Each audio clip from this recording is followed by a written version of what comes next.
그 미사일 그거 한국 전투기에 절대 달 수 없습니다. 승인 거절. 미국의 이 차가운 거절 한마디에 잘 나가던 한국 방산이 절체절명의 위기를 맞았습니다. 아니 대체 그 거절 사유가 뭡니까? 어디 한번 드러나 봅시다. 거절 사유가 뭐냐고요? 우리 FA-50이 아직 개발 중인 기체랍니다. 와하, 정말 기가 막히지 않습니까?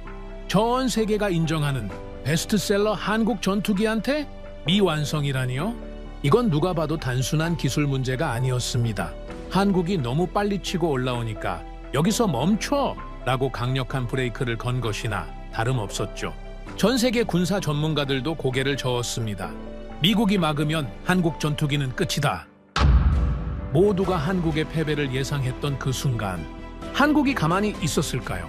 하하! 아니요, 절대 아니죠. 한국은 그 아무도 예상치 못한 제3의 길을 싹 다 뚫어버렸습니다. 미국이 닫아버린 문 앞에서 좌절하는 대신 보란듯이 등을 돌려 더 무서운 파트너와 손을 잡았고 더더욱 괴물이 되어버린 한국 전투기에 전 세계가 경악했습니다. 한국을 견제하려다 오히려 봉인을 싹둑 풀어주어버린 미국. 대체 무슨 일이 벌어진 걸까요? 그 전에 잠깐 1초 만에 누를 수 있는 좋아요 버튼을 꾹 눌러주시면 영상 제작에 아주 큰 힘이 됩니다. 그럼 바로 시작하겠습니다. 그날 밤 저는 사무실에서 폴란드발 문서를 검토하고 있었습니다. FA-50 무장 통합 현황이라고 적힌 보고서였죠. 처음 읽었을 때는 제가 잘못 본 줄 알았습니다. 그래서 다시 읽었죠. 두 번째도 마찬가지였습니다. 세 번째 읽고 나서야 인정할 수밖에 없었습니다. 승인 거절이라고 분명히 적혀 있었거든요. 미국이 폴란드의 요청을 거절한 겁니다. 저는 알렉산더 헤일이라고 합니다. 영국에서 방산 분석 일을 25년째 해오고 있죠. 전투기, 미사일, 레이더 같은 것들이 제 전문 분야입니다. 세계 각국의 무기 거래를 분석하고 평가하는 게 제 일이에요. 그래서 이 바닥이 어떻게 돌아가는지 잘 압니다. 누가 누구한테 뭘 파는지, 왜 안 파는지. 거기엔 항상 논리가 있고 계산이 있죠. 그런데 이번 건은 그 어떤 논리로도 설명이 되지 않았습니다. 마침 그때 사무실 문이 열리더니 동료인 제임스가 들어왔습니다. 늦은 시간인데도 불이 켜져 있으니까 궁금했던 모양이죠. 알렉산더? 아직도 있었어? 무슨 일이야? 그렇게 심각한 얼굴하고. 저는 보고서를 그에게 건네며 말했습니다. 이것 좀 봐. 폴란드 건인데 미국이 미사일 통합 승인을 거절했어. 제임스가 보고서를 받아들고 훑어보더니 고개를 갸웃했습니다. FA-50이면 한국 전투기 아니야? 이미 여러 나라에서 쓰고 있잖아? 근데 왜 거절이지? 그게 말이야. 이유가 황당해. 기체가 아직 개발 중이래. 제임스가 피식 웃었습니다. 농담인 줄 안 거죠? 뭐? 개발 중? 지금 하늘에서 날아다니고 있는 비행기가? 그러니까 필리핀에서도 쓰고 인도네시아에서도 쓰고 이라크에서도 쓰고 있어. 실전 배치 끝난 기체야. 그런데 개발 중이라니 말이 돼? 제임스가 보고서를 다시 들여다보며 고개를 저었습니다. 이건 변명도 아니네. 차라리 다른 이유를 대든가. 이렇게 허술한 핑계를 대다니 미국답지 않아. 나도 그게 이상해서 밤새 들여다보고 있는 거야. 제임스 표정이 진지해졌습니다. 그도 이 바닥에서 오래 굴러온 사람이라 뭔가 이상하다는 걸 바로 눈치챘죠. 이건 기술 문제가 아닌 것 같은데 다른 이유가 있는 거 아니야? 저도 같은 생각이었습니다. 기술적 문제가 있으면 협의를 하는 게 정상입니다. 일정을 조율하거나 조건을 맞춰 나가죠. 그게 이 바닥의 관례예요. 그런데 대뜸 거절이라니 그것도 말도 안 되는 이유를 들이대면서요. 폴란드가 어떤 나라인지 설명해 드려야 할 것 같습니다. 나토 동맹국이에요. 그것도 최전선이죠. 러시아와 직접 국경을 맞대고 있는 나라입니다. 우크라이나 전쟁이 터진 후로 유럽에서 가장 긴장 상태에 있는 국가 중 하나예요. 안보가 생존과 직결되는 곳이죠.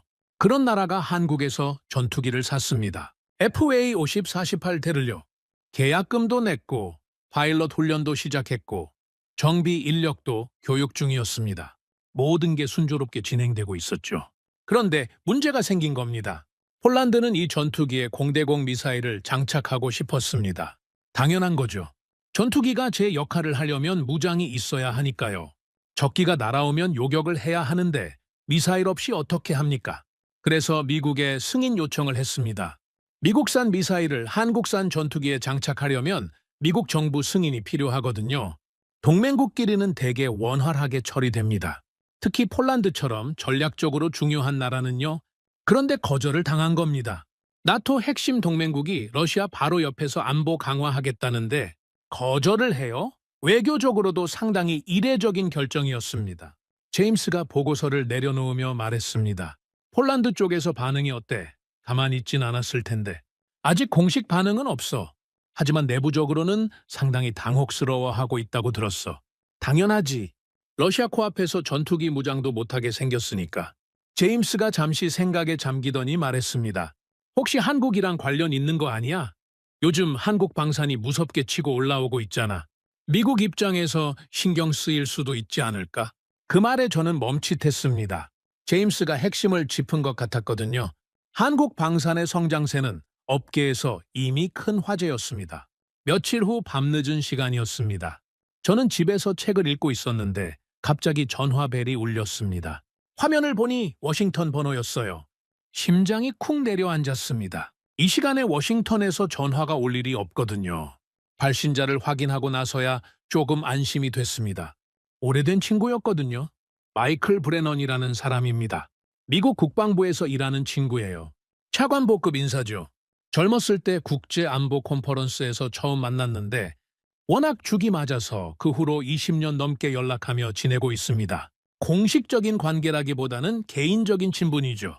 서로 생일도 챙기고 좋은 위스키가 생기면 보내주는 그런 사이였습니다. 전화를 받았습니다. 마이클? 이 시간에 무슨 일이야? 수화기 너머로 잠깐 침묵이 흘렀습니다. 마이클의 숨소리가 들렸죠. 뭔가 말을 고르고 있는 것 같았습니다. 알렉산더, 요즘 뭐 하고 지내? 뭐, 평소랑 비슷하지. 보고서 검토하고 분석하고. 왜? 한국 쪽 보고 있다며? 순간 등골이 서늘해졌습니다. 제가 폴란드 건을 들여다보고 있다는 걸 마이클이 어떻게 알았을까요? 폴란드 건 때문에 좀 살펴보고 있어. 이상한 점이 있어서. 왜, 무슨 일 있어? 마이클이 긴 한숨을 내쉬었습니다. 그 한숨 소리에 피로와 고민이 묻어 있었죠. 뭔가 무거운 짐을 지고 있는 사람의 한숨이었습니다. 알렉산더, 우리가 얼마나 오래 알고 지냈지? 20년 넘었지.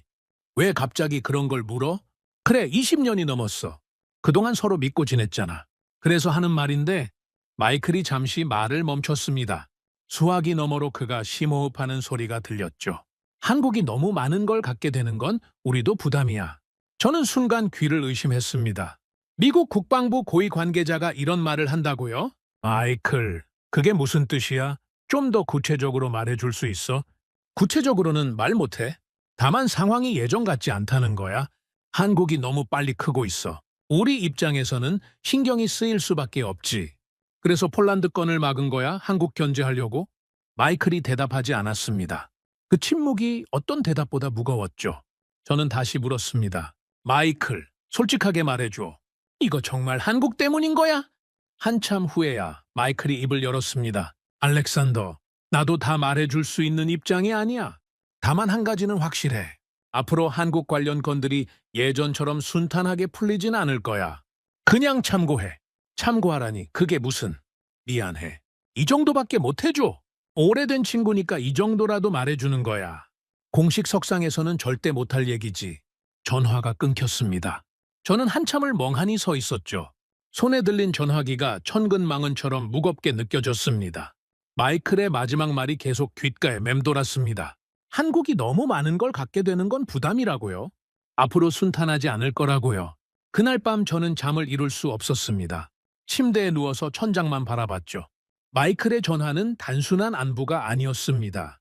공식적으로는 절대 할 수 없는 말을 사적인 채널로 흘린 겁니다. 경고였죠. 오래된 친구가 건네는 조용한 경고. 생각을 정리해 봤습니다.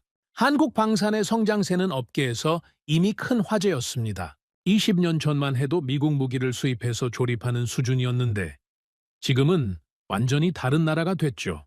전차 K2, 자주포 K9, 잠수함, 그리고 전투기까지 하나씩 직접 개발해서 만들어냈고 품질도 좋았습니다. 가격은 합리적이었고 무엇보다 납품이 빨랐죠. 주문하면 약속한 시간에 맞춰서 가져다 줬습니다. 폴란드가 한국을 선택한 것도 바로 그 때문이었습니다. 러시아 위협이 현실화되면서 빠르게 전력을 보강해야 했는데 미국이나 유럽 무기는 대기 시간이 너무 길었거든요. 전쟁이 코앞인데 몇 년씩 기다릴 수는 없지 않습니까? 한국은 그 갈증을 해소해 줄 수 있었습니다. 빠르게 공급할 수 있었고 품질도 검증됐고 가격도 합리적이었으니까요. 그런데 미국이 제동을 건 겁니다. 한국이 너무 빨리 성장한 거죠. 예상보다 훨씬 빠르게 치고 올라왔어요.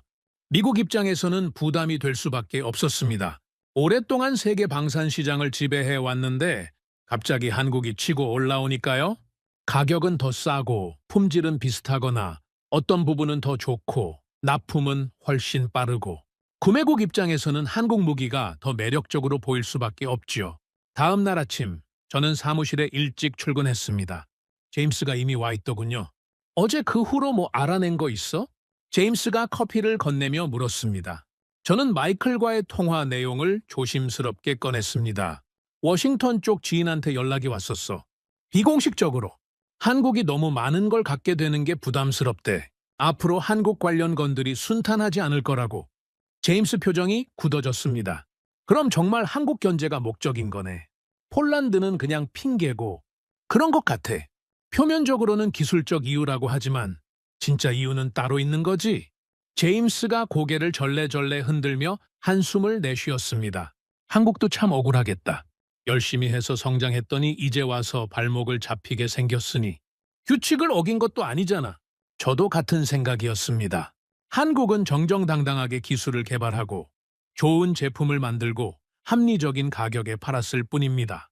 그런데 그게 너무 잘 됐다는 이유로 견제를 받게 된 거죠. 창밖을 바라봤습니다. 런던의 아침 햇살이 비갠 거리를 비추고 있었습니다. 하지만 제 마음은 개운하지 않았죠. 폴란드 건은 시작에 불과했습니다. 이건 선언이었죠. 한국을 향한 견제가 본격적으로 시작됐다는 선언이었습니다. 한국이 이 상황을 알고 있을까요? 알고 있다면 어떻게 대응할까요? 미국을 상대로 뭘 할 수 있을까요? 마이클의 말이 다시 떠올랐습니다. 한국이 너무 많은 걸 갖게 되는 건 부담이라고. 그 말은 단순한 불편함의 표현이 아니었습니다. 앞으로 뭔가 조치를 취하겠다는 예고였죠. 폴란드는 그 첫 번째 사례일 뿐이었습니다. 이건 시작이었습니다. 끝이 어디인지 알 수 없는 아주 긴 이야기의 시작이었죠. 폴란드 건 이후로 저는 한국 방산에 대해 본격적으로 파고들기 시작했습니다. 단순한 호기심이 아니었죠. 뭔가 큰 그림이 있다는 확신이 들었거든요. 마이클의 그 한마디가 계속 머릿속에서 맴돌았습니다. 한국이 너무 많은 걸 갖게 되는 건 부담이라고 했죠. 그 말의 진짜 의미를 알고 싶었습니다. 잠을 자다가도 그 문장이 떠올라서 눈이 번쩍 떠질 정도였으니까요. 사무실에서 제임스와 함께 자료를 뒤지기 시작했습니다.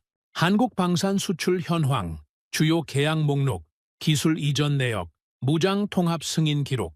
며칠 동안 수백 페이지의 문서를 검토했죠. 눈이 빠질 것 같았습니다. 커피를 몇 잔이나 마셨는지 모릅니다. 하지만 포기할 수 없었어요.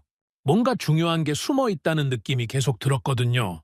그러다 보니 어떤 패턴이 보이기 시작했습니다. 알렉산더, 이것 좀 봐. 제임스가 모니터를 가리키며 말했습니다. 화면에는 한국 방산 수출 품목과 그에 따른 무장 구성이 정리되어 있었죠. 뭔가 이상하지 않아? 한국이 만든 건 기체야. 전투기, 전차, 함정. 이런 것들은 한국이 직접 설계하고 생산하지. 그런데 거기에 들어가는 핵심 무장은? 저는 화면을 자세히 들여다봤습니다. 제임스가 짚어낸 부분이 눈에 들어왔죠. 미국산이거나 유럽산이네. 미사일, 어뢰, 유도폭탄. 전부 외국 거야. 그렇지. 그리고 이 외국산 무장을 한국 기체에 통합하려면 수출국 승인이 필요하지. 제임스가 고개를 끄덕였습니다. 바로 그거야.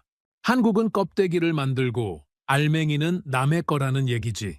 그리고 그 알맹이를 쓰려면 매번 허락을 받아야 해. 이게 핵심이야. 저는 의자의 등을 기대며 생각에 잠겼습니다. 제임스의 분석이 맞았습니다. 한국 방산의 성장세가 아무리 놀라워도 구조적으로 보면 치명적인 약점이 있었던 거죠. 기체는 한국이 만들지만 무장은 외국 것이고 그 무장을 사용하려면 제3국의 승인이 필요했습니다. 이건 마치 제가 말을 꺼내려는데 제임스가 먼저 말했습니다. 자동차는 만들 수 있는데 열쇠는 남이 쥐고 있는 거지. 아무리 좋은 차를 만들어도 열쇠 주인이 안 된다고 하면 그만이야. 차고에서 꺼내지도 못하는 거지. 정확한 비유였습니다. 한국은 훌륭한 무기를 만들 수 있는 능력을 갖췄지만 그 무기가 제대로 작동하려면 다른 나라의 허락이 필요했던 겁니다. 특히 미국의 허락이요. 미국이 승인하지 않으면 한국산 전투기는 그냥 비싼 철덩어리에 불과했죠. 저는 자리에서 일어나 창가로 걸어갔습니다. 런던의 흐린 하늘이 보였죠. 비가 올 것 같은 날씨였습니다. 머릿속으로 한국의 상황을 그려봤습니다. 제임스, 생각해봐. 한국이 지금까지 얼마나 열심히 달려왔는지. 20년 전만 해도 미국 무기 수입국이었어. 기술 이전받아서 조립하는 수준이었지. 그런데 지금은 자체 개발한 무기를 전 세계에 수출하고 있잖아. 엄청난 성장이야. 그렇지? 대단한 거 맞아. 솔직히 놀라울 정도야. 이 바닥에서 그 정도 속도로 성장한 나라는 거의 없거든? 그런데 말이야, 그 성장의 끝에 뭐가 있는 거지? 아무리 성장해도 결국 미국 승인 없이는 완전한 무기를 팔 수 없어. 이 구조가 바뀌지 않는 한 한국은 영원히 반쪽짜리 방산 강국인 거야. 제임스가 커피잔을 내려놓으며 말했습니다. 더 무서운 건 말이야. 이게 의도된 구조일 수도 있다는 거지. 미국 입장에서 생각해봐. 동맹국들이 무기를 자체 생산하는 건 괜찮아. 어차피 핵심 부품은 미국한테 사야 하니까. 그런데 동맹국이 완전히 독립적인 무기 체계를 갖추면 그건 완전히 다른 문제지. 통제력을 잃는다는 뜻이니까. 마야, 미국은 무기 수출을 통해 동맹국들을 관리해왔어. 무기를 팔면서 동시에 영향력을 유지하는 거지. 일종의 보이지 않는 끈이야. 줄을 당기면 언제든 조일 수 있는. 그런데 한국처럼 자체 기술력을 갖춘 나라가 나타나면 그 구조가 흔들려. 저는 고개를 끄덕였습니다. 이제야 전체 그림이 보이기 시작했죠. 폴란드 건은 단순한 행정 절차 문제가 아니었습니다. 미국이 한국에 보내는 신호였던 거예요. 여기까지는 봐줬지만 더 이상은 안 된다는 신호요. 며칠 후 저는 과거 사례들을 조사하기 시작했습니다. 한국과 비슷한 상황에 처했던 다른 나라들이 어떻게 됐는지 알고 싶었거든요. 밤새 자료를 뒤졌습니다. 결과는 암울했습니다. 알렉산더, 이거 봤어? 제임스가 서류 뭉치를 들고 왔습니다. 과거 방산 분쟁 사례들을 정리한 자료였죠. 일본 사례야. F2 전투기 기억나? 일본이 독자 개발하려다가 미국 압박에 결국 공동 개발로 바뀌었잖아. 핵심 기술은 전부 미국이 가져갔고 저는 그 사례를 잘 알고 있었습니다. 일본은 한때 독자적인 전투기 개발을 추진했지만 미국의 강력한 반대에 부딪혀 계획을 수정해야 했죠. 결국 미국과 공동 개발하는 형태로 바뀌었고 핵심 기술에 대한 접근은 철저히 제한됐습니다. 이스라엘 나비 전투기도 마찬가지야. 독자 개발 거의 다 끝났는데 미국이 압박해서 취소됐지. 이유가 뭐였는지 알아? 미국 전투기 수출에 위협이 된다는 거였지. 그래. 수십억 달러를 쏟아부은 프로젝트가 하루아침에 물거품이 된 거야. 이스라엘 엔지니어들이 얼마나 분통을 터뜨렸겠어. 동맹국이 너무 강해지면 미국 입장에서는 불편한 거야. 특히 방산 분야에서는 절대 용납 못하지. 저는 서류를 넘기며 다른 사례들도 살펴봤습니다. 대만도 비슷한 경험을 했더군요. 자체 전투기 개발을 추진했다가 미국의 압박으로 규모를 대폭 축소해야 했습니다. 유럽 국가들도 마찬가지였죠.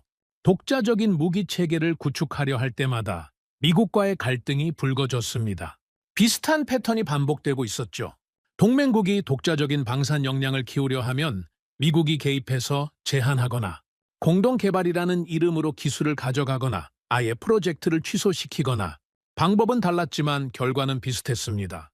미국의 우위는 유지되고 동맹국은 적당한 선에서 멈춰야 했죠. 한국도 같은 길을 가게 되는 거야? 제임스가 물었습니다. 저는 대답하지 못했죠. 아직 모르는 거였으니까요. 하지만 한 가지는 분명했습니다. 한국이 지금 상태로 계속 가면 결국 같은 벽에 부딪히게 될 거라는 거였죠. 그날 저녁 저는 집에 돌아와서 서재에 앉았습니다. 창밖으로 어둠이 내려앉고 있었죠. 위스키 한 잔을 따라 마시며 한국에 대해 생각했습니다. 이 나라가 지금 어떤 상황에 처해 있는지요. 한국은 성공했습니다. 의심의 여지가 없죠. 불과 20-30년 만에 세계적인 방산 수출국으로 성장했으니까요. 하지만 그 성공이 역설적으로 한국을 위험에 빠뜨리고 있었습니다. 너무 잘했기 때문에 견제를 받게 된 거죠. 성공이 축복이 아니라 족쇄가 되어버린 겁니다. 더 심각한 건 한국 방산의 구조적 한계였습니다. 기체는 만들 수 있지만 핵심 무장은 외국에 의존해야 했죠. 미사일, 레이더, 전자전 장비 같은 것들이요. 이런 것들 없이는 아무리 좋은 전투기를 만들어도 소용없습니다. 전투기가 전투기로서 기능하려면 무장이 있어야 하니까요. 그리고 이 핵심 부품들을 사용하려면 미국의 승인이 필요했죠. 무기를 만들 수 있지만 제대로 쓸 권한은 없는 나라. 이건 진짜 강국이 아닙니다. 그건 그냥 생산 기지에 불과하죠.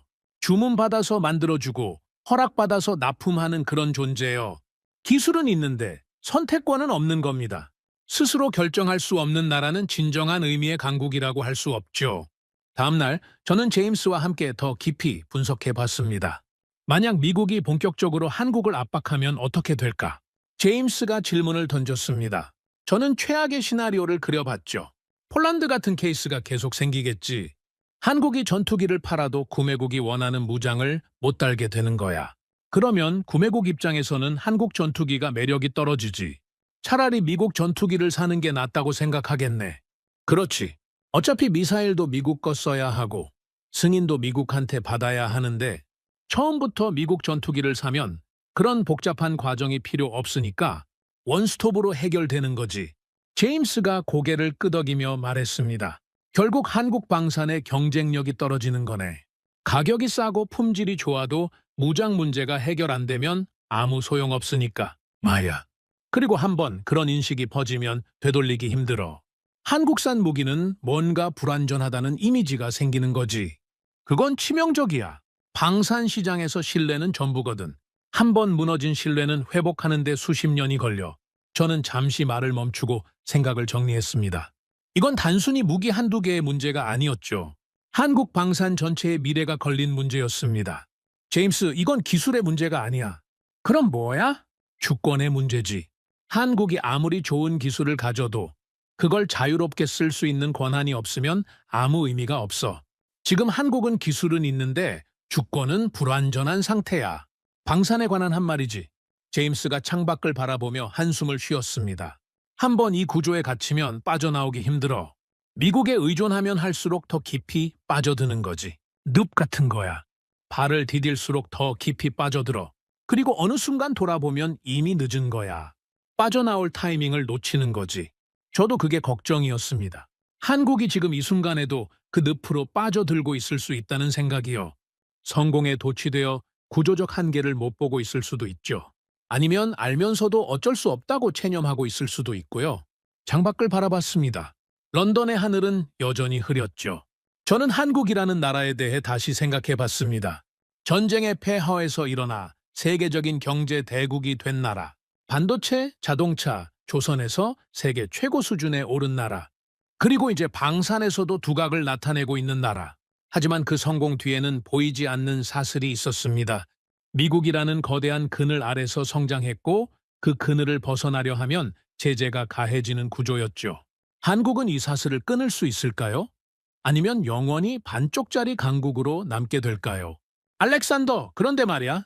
제임스가 뭔가 생각난 듯이 말했습니다. 한국이 이 상황을 모를 리가 없잖아. 그 사람들도 바보가 아니니까. 분명 뭔가 대비를 하고 있지 않을까? 저는 고개를 끄덕였습니다. 맞는 말이었죠. 한국은 여러 번의 위기를 극복해온 나라입니다. 외환위기 때도 금 모으기 운동을 하면서 버텨냈고 금융위기 때도 빠르게 회복했죠. 여러 가지 어려움을 겪으면서도 결국 일어섰습니다. 그냥 당하고만 있지는 않을 거라는 생각이 들었습니다. 그래, 나도 그게 궁금해. 한국이 어떻게 대응할지. 가만히 앉아서 당하고만 있을 나라는 아니잖아. 지금까지 그래왔고. 한국 사람들 특유의 근성이 있잖아. 위기가 오면 오히려 더 뭉치고 더 열심히 하는. 불가능해 보이는 일도 해내더라고. 이번에도 그럴까? 지켜봐야겠네. 이 이야기가 어떻게 흘러가는지. 저는 책상 위에 서류들을 정리하며 생각했습니다. 한국은 지금 기로에 서 있었죠. 이대로 가면 영원히 미국의 승인을 기다려야 하는 종속적인 위치에 머물게 될 겁니다. 하지만 다른 길을 찾는다면 어떨까요? 미국이 아닌 다른 선택지가 있을까요? 그게 가능하기는 할까요? 아직 답은 없었습니다. 하지만 한 가지는 확실했죠. 지금이 한국에게는 결정적인 순간이라는 거였습니다. 여기서 어떤 선택을 하느냐에 따라 앞으로의 운명이 달라질 터였죠. 며칠 동안 저는 계속 파고들었습니다. 미국이 한국을 견제한다는 건 이제 확실했죠. 하지만 뭔가 석연치 않은 부분이 있었습니다. 제가 놓치고 있는 게 있다는 느낌이 계속 들었거든요. 폴란드 건을 다시 들여다보면서 이상한 점을 발견했습니다. 미국은 미사일 자체를 금수한 게 아니었어요. 수출 금지 목록에 올린 것도 아니었죠. 그냥 통합 승인만 안 해준 겁니다. 이게 무슨 차이냐고요? 엄청난 차이입니다. 다음 날 아침 사무실에서 제임스에게 이 부분을 설명했습니다. 잠깐 다시 설명해봐. 미사일을 안 판 게 아니라고? 마야. 미사일은 팔아. 폴란드가 미국산 미사일을 사는 건 아무 문제가 없어. 원하는 만큼 살 수 있지. 그런데 왜 문제가 되는 거야? 저는 커피잔을 내려놓고 자세를 고쳐 앉았습니다. 미사일을 사는 것과 그걸 특정 기체에 장착하는 건 완전히 다른 문제거든. 미사일을 샀다고 해서 아무 전투기에나 달 수 있는 게 아니야. 그 미사일이 그 전투기에서 제대로 작동하려면 통합 과정이 필요하지. 소프트웨어 연동, 발사 시스템 조정, 레이더 호환성 확보, 이런 기술적인 작업들이 수반되는 거야. 제임스가 고개를 끄덕이며 말했습니다. 그래, 그건 알아. 무장 통합이 복잡한 과정이라는 건 문제는 이 통합 과정에 미국 승인이 필요하다는 거야. 미국산 미사일을 제3국 기체에 통합하려면 미국 정부가 기술 정보를 공개해 주어야 해. 미사일의 인터페이스 규격, 통신 프로토콜, 발사 시퀀스 같은 것들 말이야. 이런 정보 없이는 통합 자체가 불가능하지. 제임스의 표정이 진지해졌습니다. 그도 이제 뭔가 감을 잡은 것 같았죠. 그러니까 미국이 미사일을 안 판 게 아니라 그 미사일을 한국 전투기에 다는 방법을 안 알려준 거네? 정확해. 미사일은 얼마든지 사. 하지만 그걸 FA-50에 달아서 쓰고 싶으면 안 돼. 우리가 허락 안 했으니까. 이게 미국이 쓰는 방식이야. 저는 자리에서 일어나 화이트보드로 걸어갔습니다. 마커를 들고 간단한 그림을 그리기 시작했죠. 전투기 모양을 그리고 그 아래에 미사일을 그렸습니다. 그리고 둘 사이에 자물쇠를 그려 넣었습니다. 이게 현재 상황이야. 전투기는 한국 거야. 미사일도 살 수 있어. 하지만 이 둘을 연결하는 열쇠는 미국이 쥐고 있지. 미국이 자물쇠를 안 열어주면 미사일은 그냥 창고에 쌓여있는 철덩어리일 뿐이야. 제임스가 화이트보드를 한참 들여다보다가 한숨을 쉬었습니다. 이건 생각보다 훨씬 교묘한 방식이네. 대놓고 금수하면 외교적 문제가 생기잖아.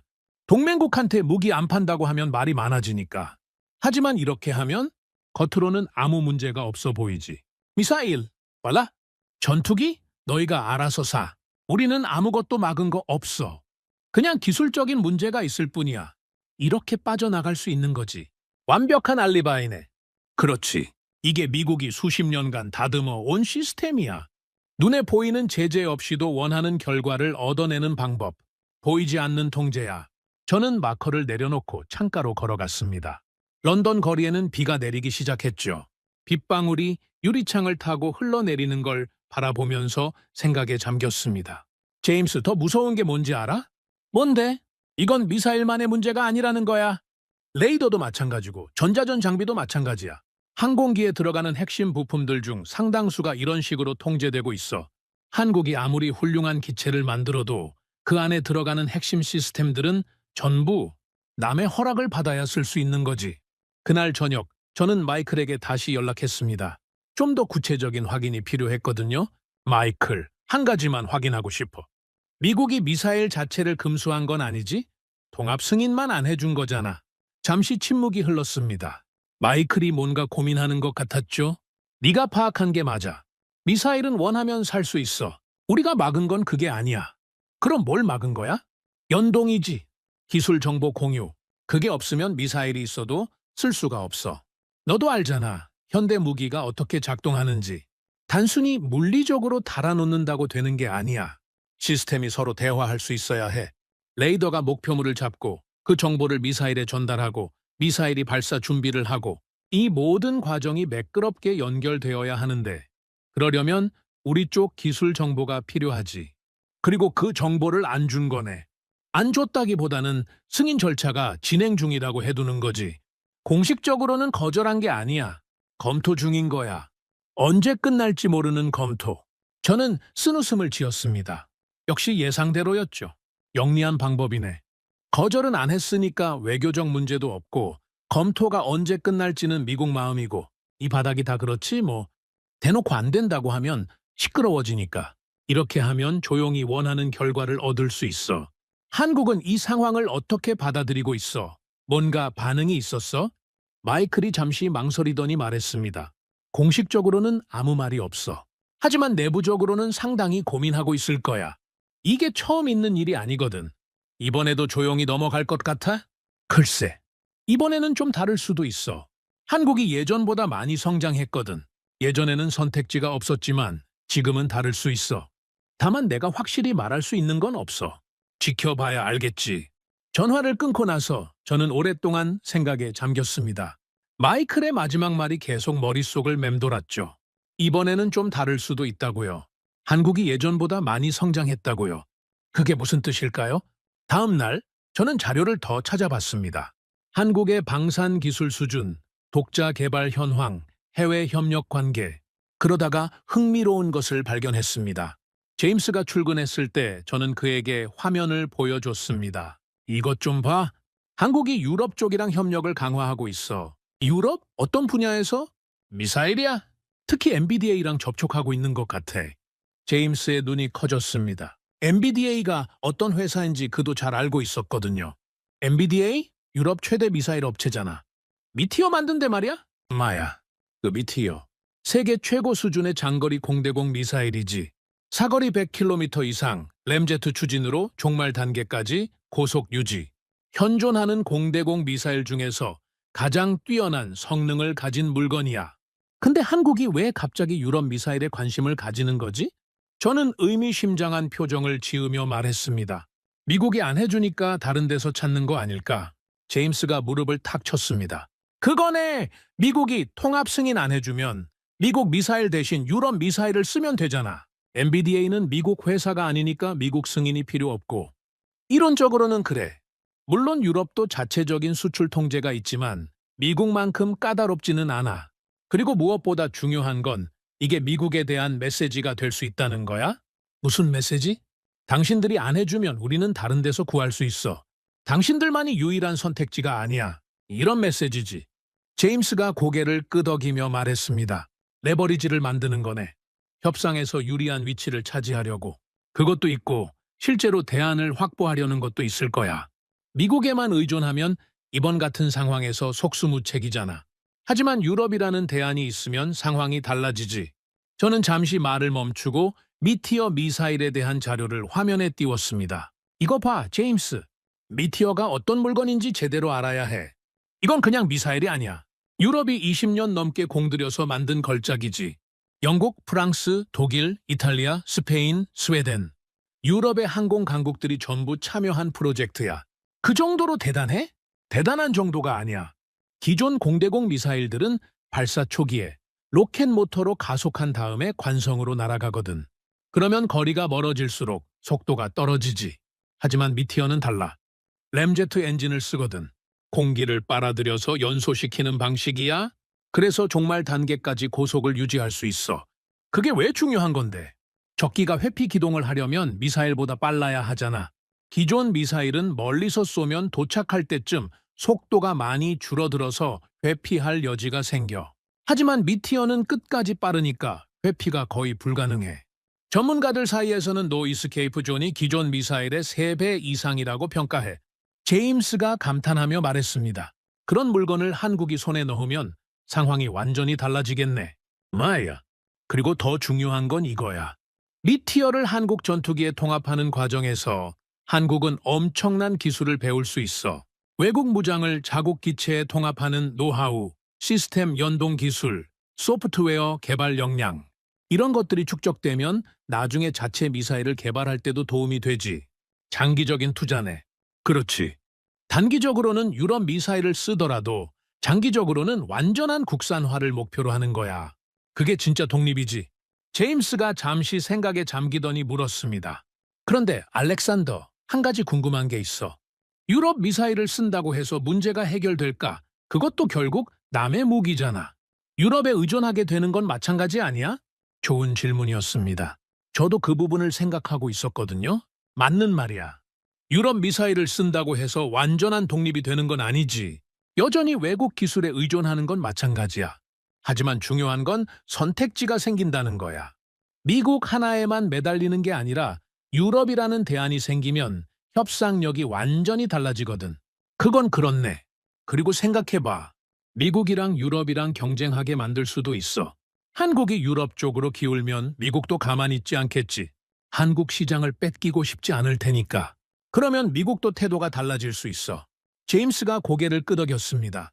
한국이 꽤 영리하게 움직이고 있네. 아직 움직이는 건지는 몰라. 다만 가능성을 탐색하고 있는 것 같아. 확실한 건 한국이 예전처럼 그냥 당하고만 있지는 않을 거라는 거야. 창밖으로 해가 지고 있었습니다. 런던의 하늘이 붉게 물들어가고 있었죠. 저는 그 석양을 바라보면서 생각했습니다. 제임스, 나는 이 이야기가 어떻게 끝날지 정말 궁금해. 한국이 그냥 현실과 타협하고 미국 품 안에 머물 수도 있어. 그게 안전하고 편한 길이니까. 하지만 만약 한국이 다른 길을 선택한다면 위험하고 불확실하지만 독자적인 길을 간다면 그건 정말 대단한 일이 될 거야.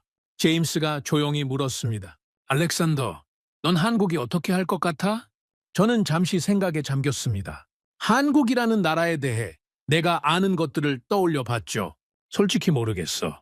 하지만 한 가지는 알아. 한국은 지금까지 여러 번 불가능을 가능으로 만들어 왔어. 누구도 예상하지 못한 방식으로 문제를 해결해 왔지.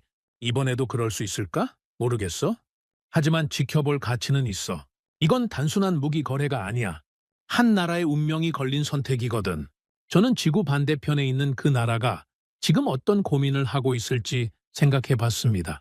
어떤 선택을 준비하고 있을지. 이야기는 이제 막 본격적으로 시작되려 하고 있었습니다. 한국은 과연 이 보이지 않는 족쇄를 끊어낼 수 있을까요? 그로부터 며칠이 지났습니다. 저는 한국의 움직임을 계속 주시하고 있었죠. 유럽 쪽과 접촉하고 있다는 정보는 확인했지만 그게 어디까지 진행되고 있는지는 알 수 없었습니다. 이 바닥에서 정보라는 게 그렇습니다. 중요한 건 항상 늦게 알려지고 알게 됐을 때는 이미 판이 끝난 후인 경우가 많죠. 저는 나름대로 예상을 하고 있었습니다. 한국이 어떻게 움직일지에 대해서요. 25년간 이 업계에서 일하면서 비슷한 상황을 수없이 봐왔거든요. 강대국에 막힌 나라들이 어떻게 반응하는지 그 패턴은 거의 정해져 있었습니다. 제임스와 점심을 먹으면서 이 얘기를 꺼냈습니다. 한국이 어떻게 나올 것 같아? 제임스가 포크를 내려놓으며 대답했죠. 글쎄, 보통은 협상하겠지. 미국 설득하고 조건 조정하고 시간 끌고 다 그렇게 하잖아. 나도 그렇게 생각해. 아마 외교 채널을 통해서 미국을 달래려고 하겠지. 폴란드 건이 왜 문제인지 설명하고 안보 협력의 중요성을 강조하고 그러면서 조금씩 양보를 얻어내려고 할 거야. 그게 현실적인 방법이니까. 마야, 미국을 정면으로 상대하는 건 무모한 짓이야. 아무리 한국이 성장했다고 해도 미국과 맞서 싸울 수는 없지. 협상 테이블에서 최대한 유리한 조건을 끌어내는 게 최선이야. 저는 그렇게 확신하고 있었습니다. 한국도 결국 다른 나라들처럼 미국 앞에서 고개를 숙일 거라고요. 어쩌면 유럽 쪽과의 접촉도 협상력을 높이기 위한 블러핑일 수 있다고 생각했죠. 미국에게 보여주려는 제스처.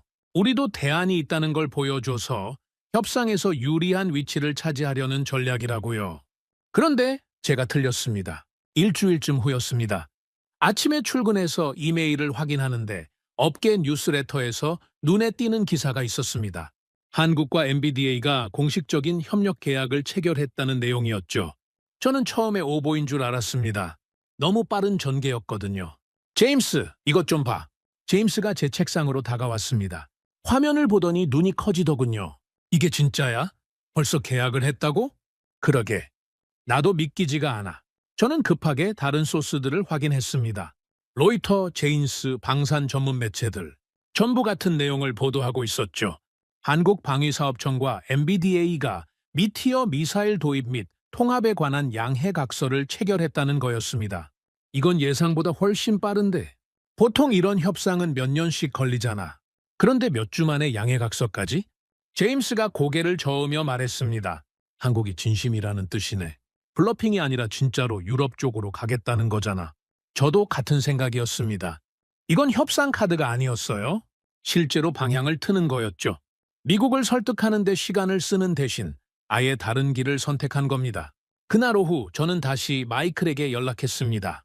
미국 쪽 반응이 궁금했거든요. 마이클, 한국이랑 MBDA 건 들었어.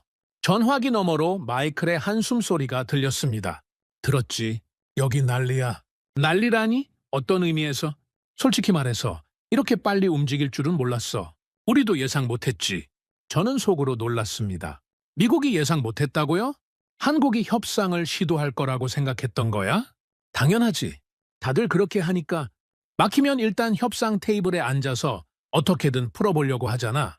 시간을 끌면서 상황이 바뀌기를 기다리거나 조건을 조금씩 조정하거나 그게 정석이야. 근데 한국은 그렇게 안 했네. 안 했지. 협상 요청도 없었어. 항의도 없었고 그냥 조용히 유럽이랑 손을 잡아버린 거야. 우리가 뭐라고 할 틈도 없이. 마이클의 목소리에서 당혹감이 느껴졌습니다. 미국으로서는 예상 밖의 전개였던 거죠. 그래서 미국은 어떻게 할 건데? 아직 모르겠어. 일단 상황을 지켜보는 중이야. 하지만 솔직히 말해서 지금 단계에서 우리가 할 수 있는 게 별로 없어. 한국이 유럽이랑 거래하는 걸 막을 명분이 없거든. 둘 다 우리 동맹국이잖아. 자업자득이네. 처음부터 폴란드 건을 승인해줬으면 이런 일이 없었을 텐데. 마이클이 쓴웃음을 지었습니다. 그건 나한테 말해봐야 소용없어.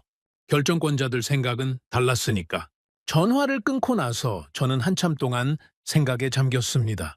한국의 움직임이 예사롭지 않았거든요. 보통 국가들은 강대국과 마찰이 생기면 일단 협상부터 시도합니다.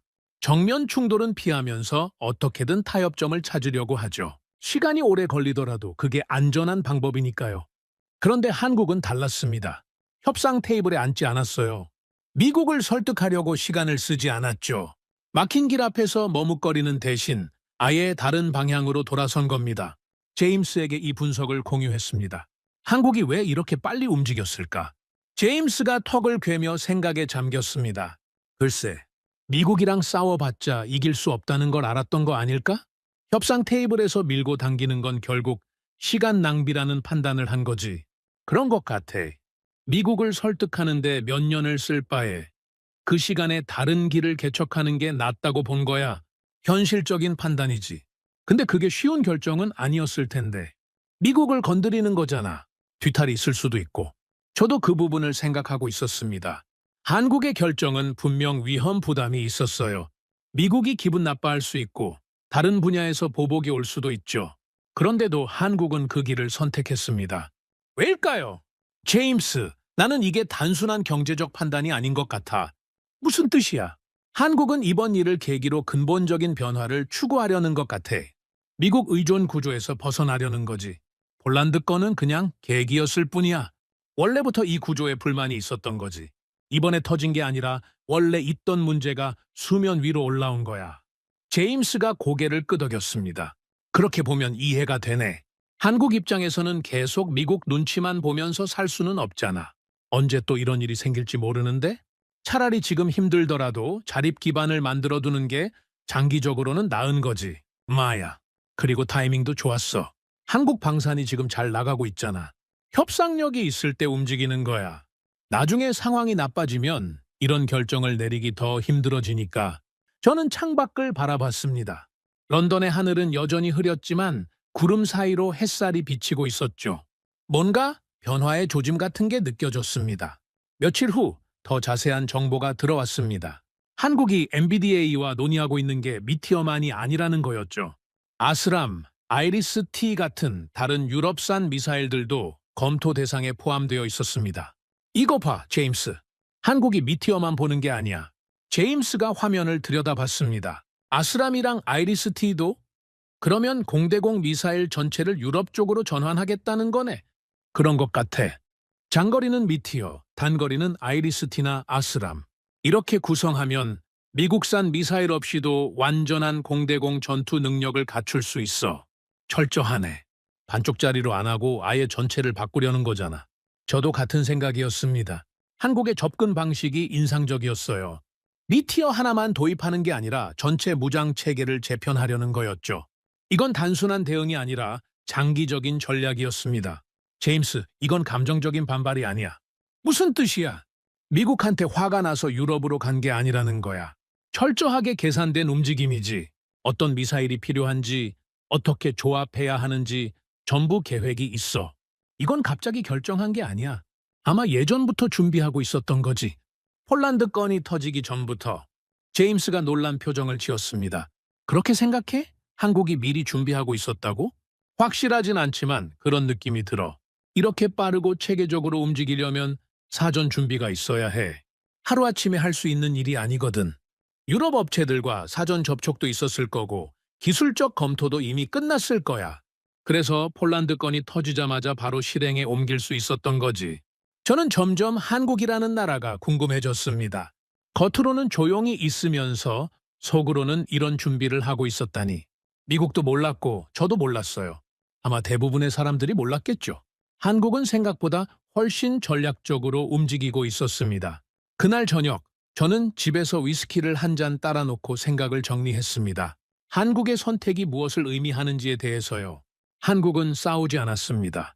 미국과 정면으로 부딪히지 않았어요. 항의도 안 했고 비난도 안 했죠. 그냥 조용히 방향을 틀었습니다. 막힌 길 앞에서 소리 지르는 대신 돌아가는 길을 찾은 거예요. 어떻게 보면 이게 가장 현명한 방법이었습니다. 미국을 상대로 싸워서 이길 수는 없습니다. 그건 한국도 알고 있었겠죠. 하지만 싸우지 않고도 원하는 걸 얻을 수 있다면? 정면 충돌을 피하면서도 자립을 이룰 수 있다면? 한국은 그 길을 선택한 겁니다. 물론 아직 끝난 게 아니었습니다. 양해 각서를 체결한 것과 실제로 무장을 통합하는 건 완전히 다른 문제거든요. 앞으로 넘어야 할 산이 많았습니다. 기술적 난관도 있을 거고 정치적 압박도 있을 거예요. 미국이 가만히 있지 않을 수도 있죠. 하지만 한 가지는 분명했습니다. 한국은 방향을 틀었어요. 되돌아가기 힘든 길로 들어선 겁니다. 이 선택이 성공할지 실패할지는 아직 모릅니다. 하지만 선택 자체는 이미 이루어졌죠. 다음 날 제임스가 흥미로운 질문을 던졌습니다. 알렉산더, 한국이 이렇게 나오면 미국은 어떻게 할까? 글쎄, 몇 가지 시나리오가 있겠지. 예를 들면 저는 잠시 생각을 정리한 후 대답했습니다. 첫 번째는 무시하는 거야. 한국이 유럽이랑 논다고? 알아서 해라. 어차피 오래 못 갈 거다. 이런 식으로 대응하는 거지. 미국 입장에서는 자존심 때문에라도 이렇게 나올 수 있어. 그게 통할까? 잘 모르겠어. 한국이 정말로 유럽 미사일 통합에 성공하면 미국 입장에서는 꽤 곤란해지거든. 다른 나라들도 보고 있을 테니까. 한국이 됐으니까 우리도 할 수 있지 않을까. 이렇게 생각할 수 있잖아. 두 번째는 회유하는 거지. 한국아, 왜 그래? 우리가 잘못했어. 폴란드 건 다시 검토할게. 그러니까 유럽이랑은 좀 거리를 두자. 이런 식으로 나오는 거야.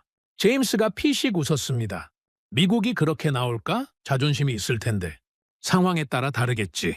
한국을 잃는 게 더 손해라고 판단하면 그럴 수도 있어. 방산 시장에서 한국은 이제 무시 못할 플레이어니까. 세 번째는 압박하는 거지.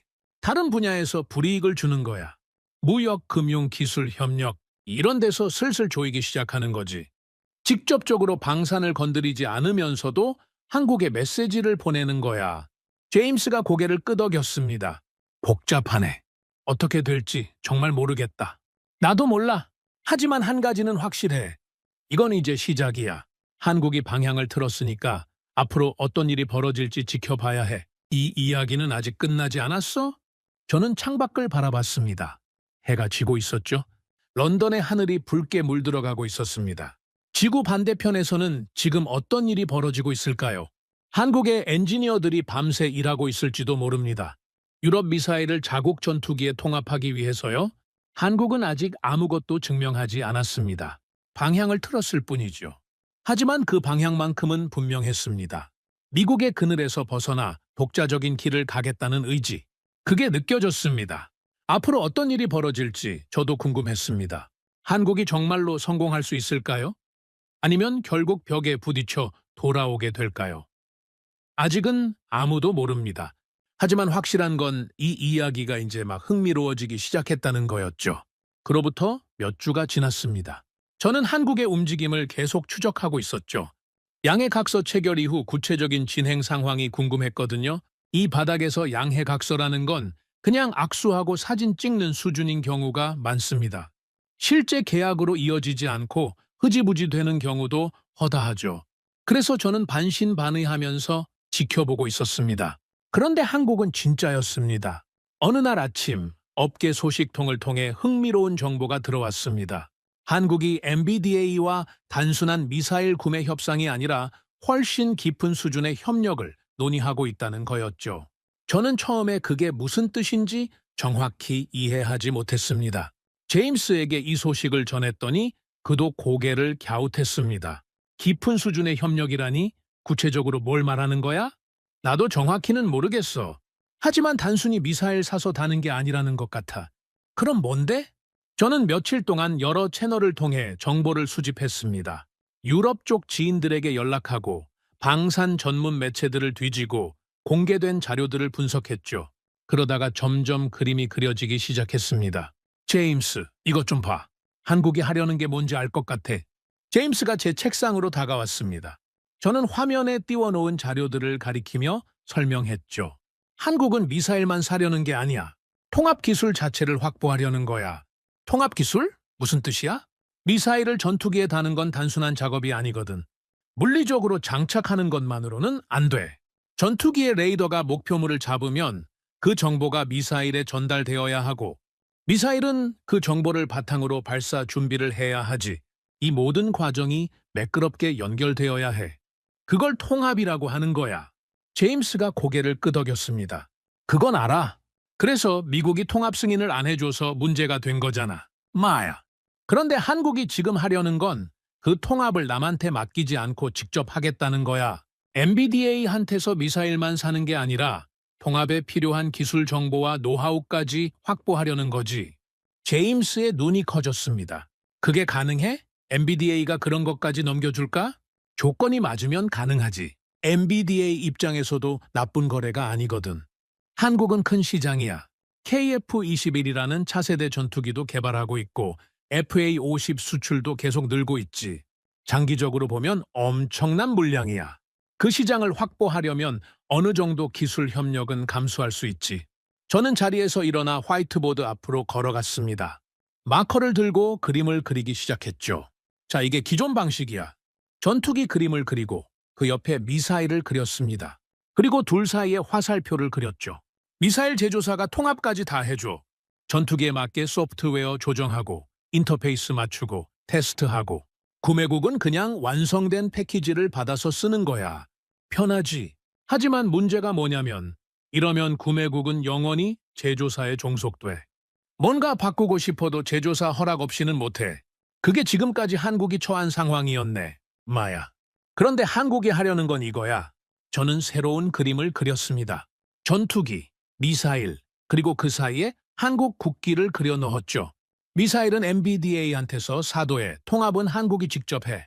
MBDA는 미사일과 필요한 기술 정보를 제공하고 한국 엔지니어들이 그걸 가지고 자국 전투기에 맞게 통합 작업을 하는 거야. 이러면 뭐가 달라지냐면 한국이 통합 기술을 내재화할 수 있어. 한번 배우면 다음부터는 스스로 할 수 있게 되는 거지. 제임스가 감탄하며 말했습니다. 영리하네. 물고기를 사는 게 아니라 낚시하는 법을 배우는 거잖아. 정확해. 그리고 이게 한 번으로 끝나는 게 아니야. 미티어를 통합하면서 배운 기술은 다른 미사일에도 적용할 수 있어. 아이리스티든 아스람이든 심지어 나중에 자체 개발하는 미사일이든 한 번 역량을 갖추면 응용 범위가 무한해지는 거지. 저는 마커를 내려놓고 창가로 걸어갔습니다. 런던의 하늘은 오늘따라 맑았죠. 햇살이 사무실 안으로 쏟아져 들어오고 있었습니다. 제임스, 이게 왜 중요한지 알아? 왜? 지금까지 한국은 기체는 만들 수 있었지만 통합은 못했어. 그래서 항상 남의 허락이 필요했지. 미국이 안 된다고 하면 거기서 끝이었어. 하지만 통합 기술을 갖추면 상황이 완전히 달라져. 어떤 미사일이든 가져다가 자기 전투기에 달 수 있게 되는 거야. 미국 것이든 유럽 것이든 상관없이 선택권이 생기는 거네. 그것보다 더 큰 거야. 주권이 생기는 거지. 무기를 만들 수 있을 뿐 아니라 완전하게 운용할 수 있는 능력, 남의 허락 없이도 스스로 결정할 수 있는 힘. 그게 진짜 방산 강국이야. 며칠 후 더 구체적인 정보가 들어왔습니다. 한국이 통합 작업을 어떻게 진행하고 있는지에 대한 것이었죠. 알렉산더, 이거 흥미로운데. 제임스가 노트북을 들고 왔습니다. 화면에는 한국 방위산업 관련 기사가 떠 있었죠. 한국이 통합 작업을 자국 업체들이랑 같이 하고 있대. 한국항공우주산업, LIG 넥스원, 한화시스템, 이런 회사들이 참여하고 있다는 거야. 저는 기사를 자세히 읽어봤습니다. 흥미로운 내용이었죠. 이건 단순한 하청이 아니네. 한국 업체들이 핵심 역할을 맡고 있어. 레이더 연동은 한화 시스템이, 비행 제어 소프트웨어는 한국항공우주산업이, 전자전 통합은 LIG넥스원이 각자 전문 분야를 맡아서 하는 거야. 분업체제네. 그래. 그런데 중요한 건 이게 한국 내부에서 이루어지고 있다는 거야. 외국 기술자들이 와서 해주는 게 아니라 한국 엔지니어들이 직접 하고 있어. 물론 MBDA 쪽에서 기술 지원은 하겠지만 실제 작업은 한국이 주도하는 거지. 제임스가 고개를 끄덕이며 말했습니다. 기술 이전이 아니라 기술 습득이네. 남이 해주는 걸 받는 게 아니라 직접 해보면서 배우는 거잖아. 마야, 이게 핵심이야. 누가 대신 해주면 편하지만 배우는 건 없어. 직접 해봐야 진짜 자기 것이 되는 거지. 한국은 그걸 알고 있는 것 같아. 저는 한국의 접근 방식에 점점 감탄하게 됐습니다. 이건 단순히 미사일을 바꾸는 게 아니었어요. 전체 시스템을 재구성하는 거였죠. 그리고 그 과정에서 핵심 역량을 내재화하고 있었습니다. 그날 저녁 저는 마이클에게 다시 연락했습니다. 미국 쪽에서 이 상황을 어떻게 보고 있는지 궁금했거든요. 마이클, 한국이 유럽 미사일 통합을 직접 하고 있다는 거 알아?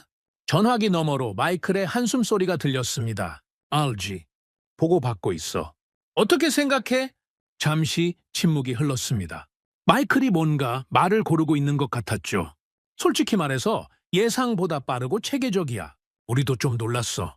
놀랐다고? 한국이 이 정도 역량을 갖고 있는 줄 몰랐거든. 통합 작업이라는 게 쉬운 게 아니야. 경험 있는 나라들도 몇 년씩 걸리는 일인데 한국은 상당히 빠르게 진행하고 있어. 한국 엔지니어들 실력이 좋은 거겠지. 그것도 있지만 준비가 잘 되어 있었던 것 같아. 갑자기 시작한 게 아니라 오래전부터 이런 날을 대비하고 있었던 거지. 인력도 양성해놨고 인프라도 갖춰놨고. 저는 고개를 끄덕였습니다. 제 추측이 맞았던 거죠. 그래서 미국은 어떻게 할 건데? 아직 결정된 건 없어. 하지만 분위기가 좀 바뀌고 있어. 어떻게? 처음에는 무시하자는 쪽이 많았거든. 한국이 뭘 하든 오래 못 갈 거다. 결국 우리한테 돌아올 거다. 이런 시각이었지. 하지만 지금은 좀 달라. 한국이 정말로 해내면 어떡하지? 이런 우려가 나오고 있어. 그럼 태도를 바꿀 수도 있겠네?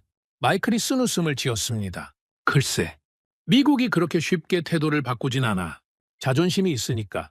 하지만 상황이 계속 이렇게 가면 뭔가 조치를 취해야 할 수도 있지. 어떤 방향이 될지는 모르겠지만 전화를 끊고 나서 저는 오랫동안 생각에 잠겼습니다. 한국이 미국의 예상을 뛰어넘고 있다는 게 느껴졌거든요. 처음에는 아무도 한국이 이렇게까지 할 거라고 생각하지 않았습니다. 그냥 협상하다가 적당히 타협할 거라고 봤죠. 하지만 한국은 다른 길을 선택했고 그 길에서 놀라운 속도로 전진하고 있었습니다. 다음 날 제임스와 이 이야기를 나눴습니다. 한국 사람들 특성인 것 같아. 제임스가 말했죠. 무슨 특성? 섞는 거 말이야. 다른 데서 가져온 걸 자기 방식으로 섞어서 새로운 걸 만들어내는 거. 한국 음식 중에 비빔밥이라는 거 알아? 저는 고개를 끄덕였습니다. 런던에도 한국 식당이 꽤 있어서 먹어본 적이 있었거든요. 여러 가지 재료를 한 그릇에 넣고 쓱쓱 비벼서 먹는 거잖아. 각각의 재료는 다른 데서 온 거지만 섞으면 완전히 새로운 맛이 되는 거야. 그게 무기랑 무슨 상관이야? 제임스가 웃으며 말했습니다. 한국이 지금 하는 게 그거 아니야? 유럽 미사일, 한국 전투기, 한국 레이더 이런 걸 섞어서 자기만의 무기 체계를 만들어내는 거잖아? 각각의 부품은 여기저기서 왔지만 최종 결과물은 한국 거야. 저는 제임스의 비유가 꽤 적절하다고 생각했습니다. 맞는 말이네. 순수하게 처음부터 끝까지 국산으로만 만드는 게 아니라 좋은 건 어디서든 가져와서 석도해. 최종 통제권은 자기가 갖는 거지. 그게 현실적인 방법인 것 같아. 모든 걸 독자 개발하려면 시간이 너무 오래 걸리잖아. 하지만 이렇게 하면 빠르게 역량을 갖출 수 있고 그러면서도 종속되지 않을 수 있어. 저는 창밖을 바라봤습니다. 해가 기울기 시작하고 있었죠. 제임스, 한국이 이걸 해내면 상황이 많이 달라질 거야. 어떻게? 지금까지 FA-50은 좋은 전투기였지만 한계가 있었어. 무장이 제한적이었거든. 미국 승인 없이는 제대로 된 공대공 능력을 갖출 수 없었지. 하지만 유럽 미사일 통합에 성공하면, 미티어를 달면 완전히 다른 물건이 되는 거야. 어떤 의미에서 미티어는 현존 최강의 공대공 미사일이야. 그걸 장착한 FA-50은 더 이상 경전투기 수준이 아니게 돼. 웬만한 4세대 전투기랑 붙어도 밀리지 않을 만큼 강력해지는 거지. 그러면 수출 시장에서의 매력도 완전히 달라져. 구매국 입장에서는 훨씬 끌리겠네. 당연하지. 가격은 경전투기 수준인데 무장은 최고급이야. 이런 조합이 어디 있어? 미국 전투기 살 돈으로 FA-50 2세대를 사고도 남을 텐데 성능은 비슷하거나 어떤 면에서는 더 나을 수도 있어. 제임스가 휘파람을 불었습니다. 미국 입장에서는 악몽이겠네? 그렇지. 그래서 처음에 막으려고 했던 거야. FA-50이 이렇게 강해지면 미국 전투기 시장을 잠식할 수 있으니까. 그런데 막으려다가 오히려 이런 결과를 만들어낸 거지. 저는 쓴웃음을 지었습니다. 아이러니한 상황이었거든요. 미국이 한국을 견제하려고 했던 조치가 오히려 한국의 자립을 앞당긴 셈이니까요. 제임스, 이건 단순히 미사일 바꾸는 게 아니야. 무슨 뜻이야? 한국은 미사일을 바꾼 게 아니라 통제 구조를 바꾼 거야. 예전에는 미국이 열쇠를 쥐고 있었잖아. 한국은 그 열쇠를 뺏어온 거야. 이제 자기가 직접 문을 열 수 있게 된 거지. 제임스가 고개를 끄덕였습니다. 진짜 독립이네. 응. 무기를 만드는 것과 무기를 통제하는 건 다른 거야. 지금까지 한국은 만들기만 했어. 통제는 남이 했지. 하지만 이제 달라지는 거야. 만들고, 통합하고, 운용하고. 전 과정을 자기가 관장하게 되는 거지. 저는 한국이라는 나라에 대해 다시 생각해 봤습니다. 불과 몇 달 전만 해도 저는 한국을 그저 성장하는 방산 수출국 정도로 봤습니다. 미국의 그늘 아래서 적당히 자라는 나라. 하지만 지금은 생각이 달라졌습니다. 한국은 자기만의 길을 개척하고 있었습니다. 남들이 만들어 놓은 구조에 순응하는 게 아니라 자기만의 구조를 만들어가고 있었죠. 쉬운 일이 아닙니다. 용기도 필요하고 능력도 필요한 일이죠. 비빔밥을 좋아하는 민족은 무기도 그렇게 만드는구나. 저도 모르게 중얼거렸습니다. 제임스가 웃으며 대답했죠. 좋은 표현인데 석도의 주도권은 놓지 않는다. 그게 한국 방식인 거네. 그런 것 같아. 그리고 그게 통하고 있어. 아직 갈 길이 멀었습니다. 통합 작업이 완료되려면 시간이 더 필요했고 실제로 성능이 검증되려면 테스트도 거쳐야 했죠. 하지만 방향은 분명했습니다. 한국은 올바른 길을 가고 있었습니다. 저는 이 이야기의 다음 장이 어떻게 펼쳐질지 궁금해졌습니다. 한국이 정말로 해낼 수 있을까요? 아니면 어딘가에서 벽에 부딪히게 될까요? 아직은 아무도 모릅니다. 하지만 한 가지는 확실했습니다. 한국은 포기하지 않을 거라는 것, 끝까지 가볼 거라는 것, 그리고 저는 그 여정을 끝까지 지켜보고 싶었습니다. 몇 달이 지났습니다. 한국의 유럽 미사일 통합 작업은 순조롭게 진행되고 있었죠. FA-50에 미티어를 장착하는 프로젝트가 착착 진행되고 있다는 소식이 들려왔습니다. 저는 그 소식을 들으면서 한편으로는 감탄하고 한편으로는 냉정하게 생각했습니다. 아직 끝난 게 아니었거든요. 어느 날 오후 제임스와 커피를 마시면서 이 이야기를 나누었습니다. 한국이 잘하고 있는 것 같네. FA-50 통합이 거의 마무리 단계라던데. 제임스가 말했죠. 저는 커피잔을 내려놓으며 대답했습니다. 마야, 잘하고 있어. 하지만 솔직히 말해서 이건 아직 절반도 안 됐어. 무슨 뜻이야? 통합 작업이 거의 끝났다며. 저는 창밖을 바라보며 생각을 정리했습니다. 어떻게 설명해야 할지 고민이 됐거든요. 제임스, FA-50이 뭔지 알잖아. 경전투기야? 훌륭한 기체지만 어디까지나 가벼운 급이지. 여기에 미티어를 다는 건 대단한 일이야. 인정해. 하지만 이게 진짜 의미 있으려면 한 단계 더 가야 해. 한 단계 더? 주력 전투기에서도 똑같이 할 수 있어야 한다는 거야. 경전투기에서 됐다고 해서 모든 기체에서 되는 건 아니거든.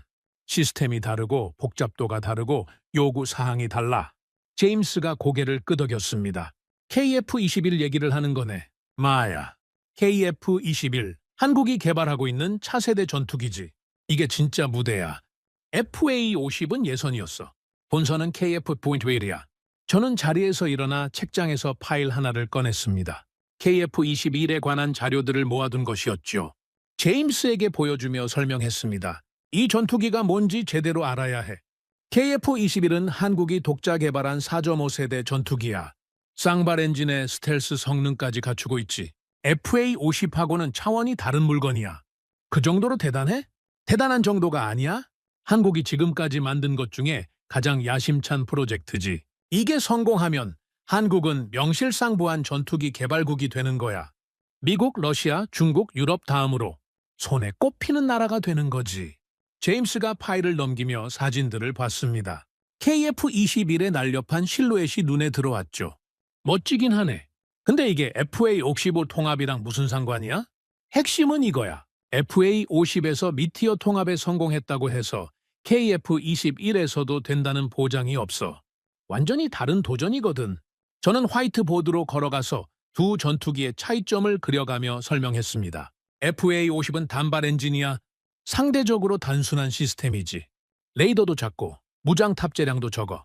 그래서 통합 작업이 그나마 수월했던 거야. 하지만 KF-21은 마커로 복잡한 도식을 그렸습니다. 쌍발 엔진, 대형 에이사 레이더, 내부 무장창, 첨단 전자전 시스템. 복잡도가 완전히 다른 수준이야. 여기에 미티어를 통합하려면 FA-50대와는 비교도 안 되는 기술력이 필요하지. 제임스가 진지한 표정으로 물었습니다. 그럼 한국이 못할 수도 있다는 거야? 못한다고 단정할 수는 없어. 하지만 쉽지 않을 거야. 세계적으로도 자국 개발 전투기에 외국 미사일을 완전 통합한 사례가 많지 않거든. 대부분은 제조사가 해주거나 공동 개발 형태로 가지. 완전히 독자적으로 해낸 경우는 손에 꼽아. 저는 마커를 내려놓고 제임스를 바라봤습니다. 그래서 이게 중요한 거야? FA-50은 한국이 미국 의존에서 벗어날 수 있다는 가능성을 보여준 거야. 하지만 KF-21은 그 가능성을 현실로 만들어야 하는 무대지. 여기서 성공하면 한국은 진짜 독립을 이룬 거야. 하지만 실패하면 FA-50은 그냥 예외였다는 결론이 나오겠네. 마야, 경전투기에서는 됐지만 본격적인 전투기에서는 안 된다. 그러면 한국 방산의 신뢰도에 큰 타격이 오지. 다시 원점으로 돌아가는 거야. 그날 저녁 저는 집에서 KF-21에 관한 자료들을 더 찾아봤습니다. 이 전투기가 어떤 의미를 가지는지 제대로 이해하고 싶었거든요. KF-21은 한국의 오랜 꿈이었습니다. 수십 년 동안 미국 전투기를 수입해서 쓰다가 처음으로 자기 손으로 만든 본격적인 전투기였죠. 개발 과정도 순탄치 않았습니다. 기술적 난관, 예산 문제, 정치적 논란, 온갖 어려움을 겪으면서도 포기하지 않고 밀어붙여서 여기까지 온 거였죠. 그런 전투기입니다. 한국의 자존심이 걸린 프로젝트. 여기에 미티어를 통합한다는 건 단순한 기술적 과제가 아니었어요. 국가적 선택의 결과를 증명하는 시험이었죠. 며칠 후 업계에서 흥미로운 소문이 돌기 시작했습니다. 한국이 KF-21에 미티어 통합을 추진하고 있다는 거였죠. 저는 처음에 반신반의했습니다. FA-50 통합도 아직 완료 안 됐는데 벌써 KF-21까지? 하지만 확인해보니 사실이었습니다. 한국은 두 프로젝트를 병행하고 있었던 거죠. FA-50에서 기술을 검증하면서 동시에 KF-21을 적용을 준비하고 있었습니다. 대담하네! 제임스에게 이 소식을 전하자 그가 말했습니다. 대담한 정도가 아니야. 무모하다고 볼 수도 있어. 왜? 한 번에 하나씩 해도 힘든 일인데 두 개를 동시에 한다고? 자원도 분산되고 리스크도 커지지. 보통은 이렇게 안 해. 근데 한국은 하고 있네. 저는 고개를 끄덕였습니다. 한국이 시간이 없다고 판단한 것 같아. 천천히 하나씩 해가면서 기다릴 여유가 없는 거지. 빠르게 결과를 내야 하는 상황이니까. 왜 그렇게 급해? 미국 때문이지. 미국이 가만히 지켜보고만 있겠어. 한국이 성공하기 전에 뭔가 조치를 취할 수도 있잖아. 압박을 가하거나 유럽 쪽에 영향력을 행사하거나 그 전에 기정사실을 만들어야 하는 거야. 제임스가 한숨을 쉬며 말했습니다. 시간과의 싸움이네. 그래. 기술 개발도 해야 하고 정치적 리스크도 관리해야 하고 그러면서 미국의 견제도 피해야 하고 여러 전선에서 동시에 싸우고 있는 거야. 저는 한국의 상황이 얼마나 험난한지 새삼 느꼈습니다. 겉으로 보기에는 잘 나가는 것 같지만 실제로는 엄청난 압박 속에서 버티고 있는 거였죠. 몇 주가 더 지났습니다. 그러던 어느 날 마이클에게서 연락이 왔습니다. 이번에는 제가 먼저 전화한 게 아니라 마이클이 먼저 연락해 온 거였죠. 이례적인 일이었습니다. 알렉산더, 시간 있어? 있지. 무슨 일이야? 마이클의 목소리가 평소와 달랐습니다. 뭔가 긴장한 것 같았죠. 한국이 KF-21의 미티어 실사격 시험을 계획하고 있대. 저는 순간 귀를 의심했습니다. 뭐라고 실사격? 응. 그냥 통합 테스트가 아니라 진짜 미사일을 쏘는 시험이야. 표적기를 띄워놓고 실제로 격추하는 거지. 저는 잠시 말을 잃었습니다. 실사격 시험이라니. 이건 완전히 다른 차원의 이야기였거든요. 마이클, 그게 확실해? 우리 쪽 정보야. 확실해. 언제? 정확한 날짜는 몰라. 하지만 멀지 않았대. 준비가 거의 끝났다고 하더라고. 전화를 끊고 나서 저는 한참 동안 멍하니 앉아 있었습니다. 실사격 시험. 이건 그냥 기술 검증이 아니었어요. 세상에 선언하는 거였죠. 우리는 해냈다. 우리는 할 수 있다. 그런 선언이었습니다. 다음 날 사무실에서 제임스에게 이 소식을 전했습니다. 실사격이라고? 진짜? 제임스도 놀란 표정이었죠. 마이클이 그랬어. 확실한 정보래. 대단하네. 아니, 대담하다고 해야 하나. 실사격 시험은 실패하면 끝장인데 저는 고개를 끄덕였습니다. 그래서 대부분의 나라들이 실사격을 꺼리는 거야. 비용도 엄청나고 리스크도 크거든. 실패하면 창피한 정도가 아니라 프로젝트 전체가 위험해지지. 신뢰를 잃으니까. 근데 한국은 하겠다는 거네. 응. 한국은 결과로 증명하겠다는 거야. 말로만 할 수 있다고 하는 게 아니라 실제로 해 보이겠다는 거지. 제임스가 의자의 등을 기대며 말했습니다. 생각해보면 한국 입장에서는 그게 맞는 선택일 수도 있어. 왜? 아무리 통합 작업을 잘해도 실제로 쏴보기 전까지는 다들 의심하잖아. 정말 되는 거야? 실전에서도 작동해? 이런 의문들이 계속 따라다니지. 하지만 실사격에서 성공하면 그런 의문이 한 방에 날아가는 거야. 마야, 100마디 말보다 한 번의 결과가 낫지. 저는 창밖을 바라봤습니다. 런던의 하늘은 오늘따라 유난히 맑았죠. 제임스, 이건 단순한 무기 시험이 아니야. 무슨 뜻이야? 한국이 지금 하려는 건 시험이 아니라 선언이야. 지금까지 한국이 선택한 길이 옳았다는 걸 증명하는 거지. 미국을 떠나서 유럽과 손잡은 게, 독자 노선을 간 게 전부 맞는 선택이었다는 걸 보여주는 거야. 성공하면 말이지. 그래, 성공하면. 하지만 실패하면? 저는 잠시 말을 멈추고 생각을 정리했습니다. 실패하면 모든 게 물거품이야. 한국이 독자 노선을 추구한 게 무모한 도전이었다는 결론이 나오지. FA50은 그냥 예외였고 KF21은 역시 안 됐다. 그러면 다시 미국한테 돌아가는 수밖에 없어. 더 불리한 조건으로. 제임스가 진지한 표정으로 물었습니다. 한국이 성공할 수 있을까? 모르겠어. 솔직히 기술적으로 엄청 어려운 일이야. 세계적으로도 손에 꼽는 도전이지. 하지만 한국이 지금까지 보여준 걸 생각하면 무시할 수 없어. 저는 그날 밤 잠을 이루기 어려웠습니다.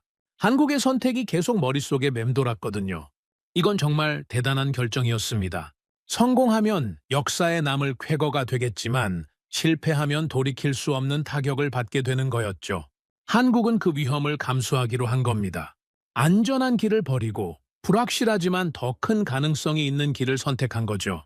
대담하다고 해야 할지 무모하다고 해야 할지 결과가 나오기 전까지는 아무도 알 수 없었습니다. 며칠 후 저는 제임스와 함께 KF-21에 관한 추가 자료를 검토했습니다. 알렉산더, 이것 좀 봐. KF-21 레이더 성능이야. 제임스가 화면을 가리켰습니다. 저는 자료를 꼼꼼히 읽어봤죠. 에이서 레디오네. 성능이 상당히 좋은데? 응. 탐지 거리도 길고 동시 추적 능력도 뛰어나. 미티어랑 궁합이 좋을 것 같아. 그게 핵심이야. 미티어가 아무리 좋아도 레이더가 받쳐주지 않으면 소용없거든. 레이더가 목표를 잡아야 미사일이 날아갈 수 있으니까. 저는 자료를 더 살펴봤습니다. 한국이 KF-21에 상당한 공을 들였다는 게 느껴졌죠. 레이더, 전자전 시스템, 비행 제어 소프트웨어, 모든 면에서 최신 기술을 적용하고 있었습니다. 한국이 이걸 위해 얼마나 준비했는지 알겠네. 제임스가 말했습니다. KF-21은 처음부터 이런 날을 위해 설계된 것 같아. 확장성을 염두에 두고 만들었더라고. 나중에 다양한 무장을 통합할 수 있게. 선견지명이네. 그렇지. 한국 엔지니어들이 미래를 내다본 거야. 언젠가 이런 상황이 올 수 있다는 걸 알았던 거지. 미국에만 의존할 수 없는 날이 온다는 걸. 저는 한국이라는 나라에 대해 다시 한번 감탄했습니다. 단순히 기술력만 뛰어난 게 아니었어요. 장기적인 안목과 전략적 사고가 있었죠. 눈앞의 상황에만 급급하지 않고 먼 미래를 보면서 준비해 온 거였습니다. 제임스, 이건 시험이 아니야. 저는 조용히 말했습니다. 뭔데? 국가 선택의 결과 발표야. 한국이 지난 몇 년간 한 모든 선택이 옳았는지 틀렸는지 그 결과가 나오는 거지. 미사일 하나 쏘는 게 아니라 국가의 미래를 쏘는 거야. 제임스가 숨을 죽이며 고개를 끄덕였습니다. 무거운 순간이네. 응, 한국도 알고 있을 거야. 이게 얼마나 중요한 순간인지. 그래서 더 철저하게 준비하고 있겠지. 창밖으로 노을이 지고 있었습니다. 런던의 하늘이 붉게 물들어가고 있었죠. 저는 그 하늘을 바라보면서 지구 반대편에 있는 한국을 생각했습니다. 지금 이 순간에도 누군가는 밤새 일하고 있겠죠. 역사적인 순간을 준비하면서요. FA-50은 탈출이었습니다. 미국의 굴레에서 벗어나려는 첫 번째 시도였죠. 하지만 KF-21은 달랐습니다. 이건 독립이었어요. 진짜로 자기 발로 서겠다는 선언이었죠. 탈출과 독립은 다릅니다. 탈출은 도망치는 거고 독립은 당당히 서는 거죠.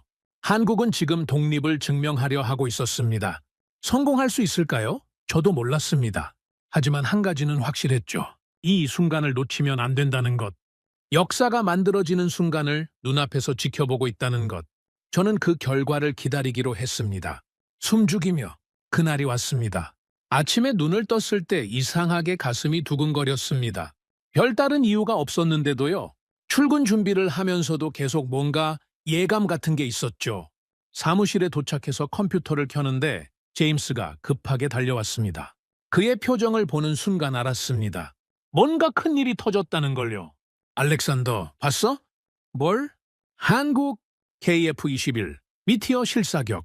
저는 심장이 멈추는 것 같았습니다. 급하게 뉴스를 검색했죠. 화면에 뜬 헤드라인을 보고 저는 한동안 말을 잃었습니다. KF-21 미티어 미사일 실사격 시험 성공. 성공했어? 제임스가 고개를 끄덕였습니다. 성공했대. 완벽하게. 저는 의자에 털썩 주저앉았습니다. 손이 떨렸죠. 25년간 이 업계에서 일하면서 이런 기분은 처음이었습니다. 흥분과 경외감이 동시에 밀려왔거든요. 기사를 하나하나 읽어 내려갔습니다. 한국 공군이 공개한 정보에 따르면 KF-21 시제기가 고고돼서 미티어 미사일을 발사해 80km 떨어진 표적을 정확히 명중시켰다라고 했습니다. 표적과의 오차는 불과 1.5m 이내였다고요. 거의 완벽에 가까운 결과였죠. 이건 대단한 거야. 저도 모르게 중얼거렸습니다. 제임스가 옆에서 물었죠. 어느 정도로 대단한 건데? 저는 잠시 생각을 정리한 후 대답했습니다. 제임스, 이게 얼마나 어려운 일인지 알아? 자국 개발. 전투기의 외국 미사일을 완전 통합해서 실사격까지 성공한 나라가 세계에 몇 개나 되는지 알아? 몇 개나 되는데? 손에 꼽아. 미국, 유럽 일부 국가들, 그리고 이제 한국, 그게 전부야. 중국도 러시아도 이런 방식의 통합은 해본 적 없어. 자기들 미사일만 쓰니까. 제임스가 놀란 표정을 지었습니다. 그 정도야? 응. 이건 그냥 미사일 쏜 거랑 차원이 다른 문제야. 생각해봐. KF-21은 한국이 독자 개발한 전투기야. 미티어는 유럽이 만든 미사일이고 이 둘을 연결하려면 완전히 다른 시스템을 하나로 통합해야 해. 레이더 신호 처리, 발사 시퀀스, 유도 알고리즘, 데이터 링크. 이런 것들이 완벽하게 맞아떨어져야 하는 거야. 저는 자리에서 일어나 창가로 걸어갔습니다. 런던의 아침 햇살이 눈부셨죠. 하지만 제 마음은 지구 반대편에 가 있었습니다. 그리고 더 중요한 게 있어. 뭔데? 한국이 이걸 미국 도움 없이 해냈다는 거야. 미국 승인 없이, 미국 기술 없이. 순전히 한국 엔지니어들의 힘으로. 유럽 쪽에서 기술 지원은 받았겠지만 실제 통합 작업은 한국이 주도한 거야. 이게 진짜 의미 있는 부분이야. 제임스가 고개를 끄덕이며 말했습니다. 미국 없이도 할 수 있다는 걸 증명한 거네. 정확해. 몇 달 전에 미국이 뭐라고 했는지 기억나? 한국이 너무 많은 걸 갖게 되는 건 부담이라고 했잖아. 폴란드 건을 막으면서. 그때 미국은 한국을 통제할 수 있다고 생각했을 거야. 한국이 결국 고개 숙이고 돌아올 거라고. 근데 안 그랬네. 안 그랬지. 한국은 다른 길을 찾았어. 그리고 그 길에서 성공을 거뒀어. 미국이 없어도 된다는 걸 온 세상에 보여준 거야. 이건 단순한 기술적 성취가 아니야. 지정학적 선언이야. 저는 다시 컴퓨터 앞으로 돌아와 더 자세한 정보를 찾아봤습니다. 여러 방산 전문 매체들이 앞다투어 분석 기사를 내고 있었죠. 대부분의 반응은 놀라움과 감탄이었습니다. 이것 봐, 제임스. 제임스에서 낸 분석이야. 제임스가 다가와서 화면을 들여다봤습니다. 뭐라고 하는데? 한국의 이번 시험은 아시아 태평양 지역의 방산 지형을 바꿀 수 있는 사건이라고 하네. 자체 개발 전투기에 서방 최고 수준의 공대공 미사일을 통합한 건 한국이 아시아에서 처음이래. 일본도 F2 같은 거 독자 개발했잖아. F2는 미국이랑 공동 개발한 거야. 핵심 기술은 미국이 쥐고 있지. 한국처럼 완전히 독자적으로 한 게 아니야. 저는 기사를 계속 읽어 내려갔습니다. 한 대목에서 눈이 멈췄죠. 이건 봐야 해. 뭔데? 미티어가 장착된 KF-21은 현재 미국의 최신 스텔스 전투기 F-35조차 완전히 통합하지 못한 영역에 도달했다고 하네. 제임스가 놀란 표정을 지었습니다. F-35보다 앞섰다고? 미티어 통합 면에서는 그렇다는 거야. F-35도 미티어를 장착할 수 있게 개조하는 계획이 있긴 한데 아직 실사격 단계까지는 안 갔거든. 한국이 먼저 해버린 거지. 저는 의자에 등을 기대며 한숨을 내쉬었습니다. 감탄의 한숨이었죠. 한국이 진짜 해냈네. 그날 오후 마이클에게서 연락이 왔습니다. 예상했던 전화였죠. 알렉산더 뉴스 봤지? 봤어. 대단하더라. 마이클이 씁쓸하게 웃었습니다. 대단하다고만 하기엔 우리 입장이 좀 그래. 미국 쪽 분위기가 어때? 솔직히 충격이야. 이렇게 빨리, 이렇게 완벽하게 해낼 줄 몰랐거든. 우리 예측이 완전히 빗나간 거지. 뭘 예측했는데? 마이클이 잠시 침묵했습니다. 그리고 조심스럽게 말했죠. 한국이 시도는 하겠지만 오래 걸릴 거라고 봤어. 기술적 난관에 부딪혀서 결국 우리한테 돌아올 거라고. 그게 대부분의 예상이었지. 근데 안 그랬네? 안 그랬지. 한국은 우리 예상을 완전히 뒤엎었어. 속도도 빨랐고 결과도 완벽했고 솔직히 인정해야 해. 한국 엔지니어들 실력이 우리 생각보다 훨씬 뛰어났던 거야. 저는 마이클의 목소리에서 복잡한 감정을 느꼈습니다. 패배감, 당혹감, 그리고 어쩌면 약간의 존경심까지. 그래서 미국은 어떻게 할 건데? 아직 결정된 건 없어. 하지만 분위기가 달라지고 있어. 예전처럼 한국을 무시하거나 압박해서 될 일이 아니라는 걸 다들 알게 된 거지. 이제 한국은 진짜 플레이어가 됐어. 상대해야 할 존재가 된 거야. 인정한 거네. 인정할 수밖에 없지. 결과가 저기 있는데 뭘 어떻게 해. 미사일이 날아가서 표적을 맞췄는데 안 됐다고 우길 수는 없잖아. 전화를 끊고 나서 저는 오랫동안 생각에 잠겼습니다. 한국이 해낸 일의 의미가 점점 더 크게 다가왔거든요. 저녁에 제임스와 펍에서 맥주를 한잔하면서 이 이야기를 나눴습니다. 한국이 대단한 건 알겠는데 이게 실질적으로 뭘 바꾸는 거야? 제임스가 물었습니다. 저는 맥주잔을 내려놓고 대답했죠. 모든 걸 바꿔. 모든 걸? 좀 과장 아니야? 아니, 진심이야. 생각해봐. 지금까지 한국 전투기를 사려는 나라들이 가장 걱정했던 게 뭐였겠어? 무장 문제? 마야, 한국 전투기는 좋은데 무장이 제한적이다.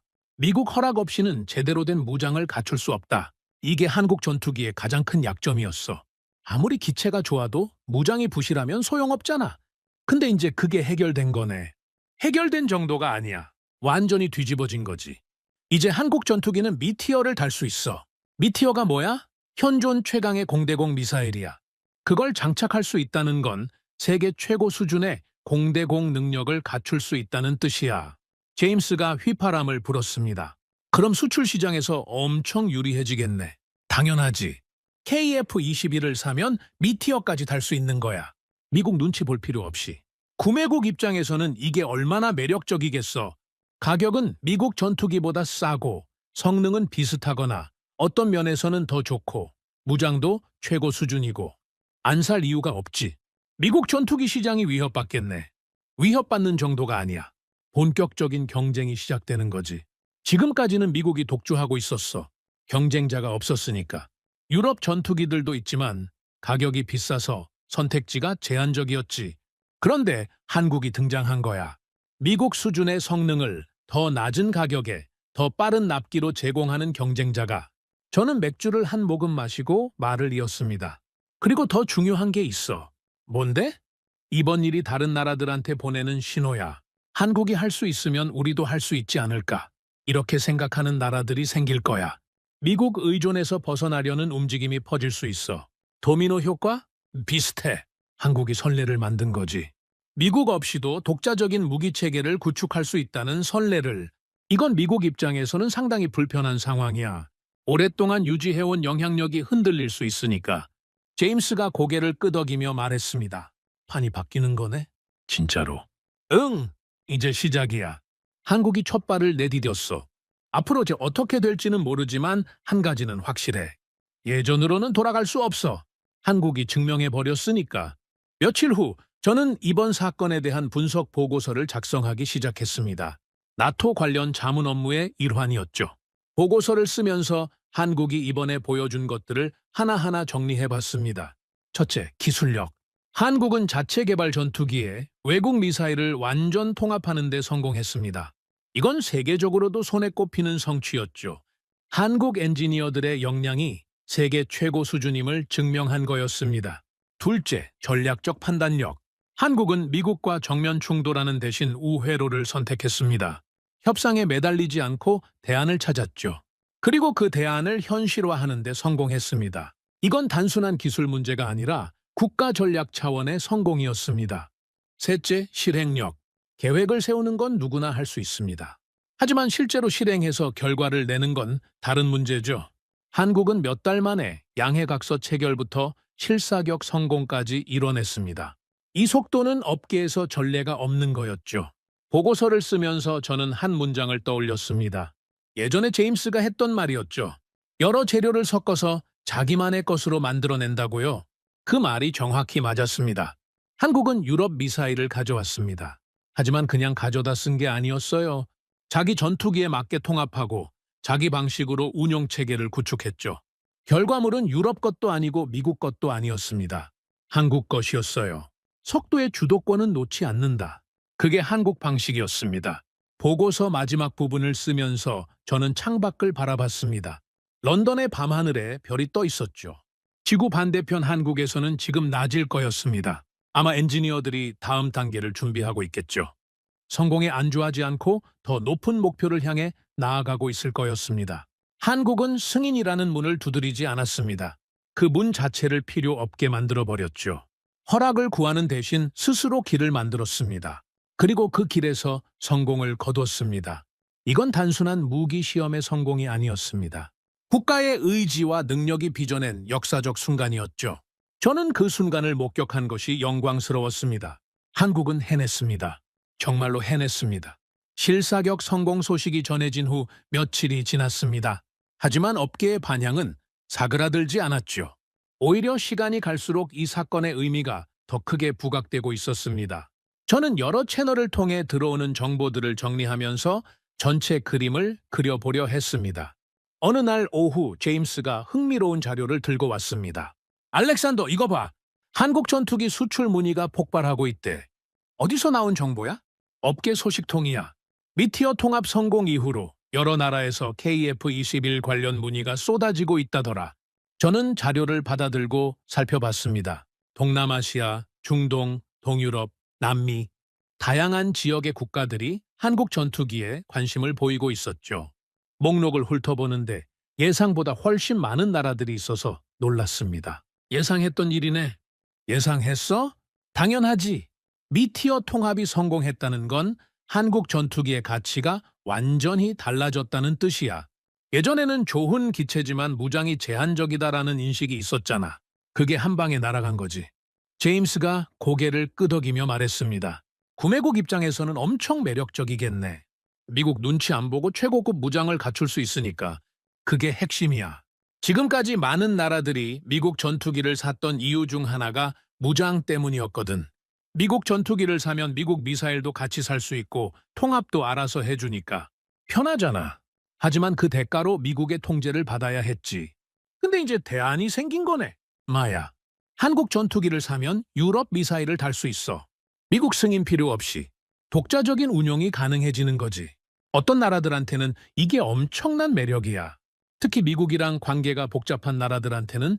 저는 창가로 걸어가 런던의 거리를 내려다봤습니다. 비가 내리기 시작했죠. 빗방울이 유리창을 타고 흘러내리는 걸 바라보면서 생각에 잠겼습니다. 제임스, 이건 단순히 수출이 늘어나는 문제가 아니야. 무슨 뜻이야? 판 자체가 바뀐 거야. 지금까지 세계 방산 시장의 룰은 미국이 정했어. 누가 뭘 살 수 있는지, 어떤 무장을 갖출 수 있는지 전부 미국의 영향력 아래 있었지. 하지만 한국이 그 구조에 균열을 낸 거야. 균열? 응. 미국 없이도 최고 수준의 무기 체계를 구축할 수 있다는 걸 증명했잖아. 이건 전례가 없는 일이야. 다른 나라들도 보고 있을 거야. 한국이 했으니까 우리도 할 수 있지 않을까. 이런 생각들이 퍼질 거야.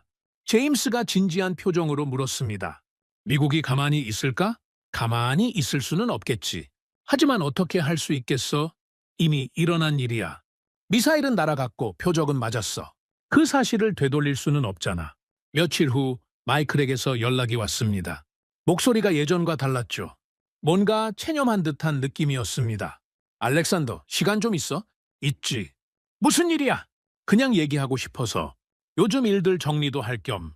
저는 마이클의 목소리에서 피로감을 느꼈습니다.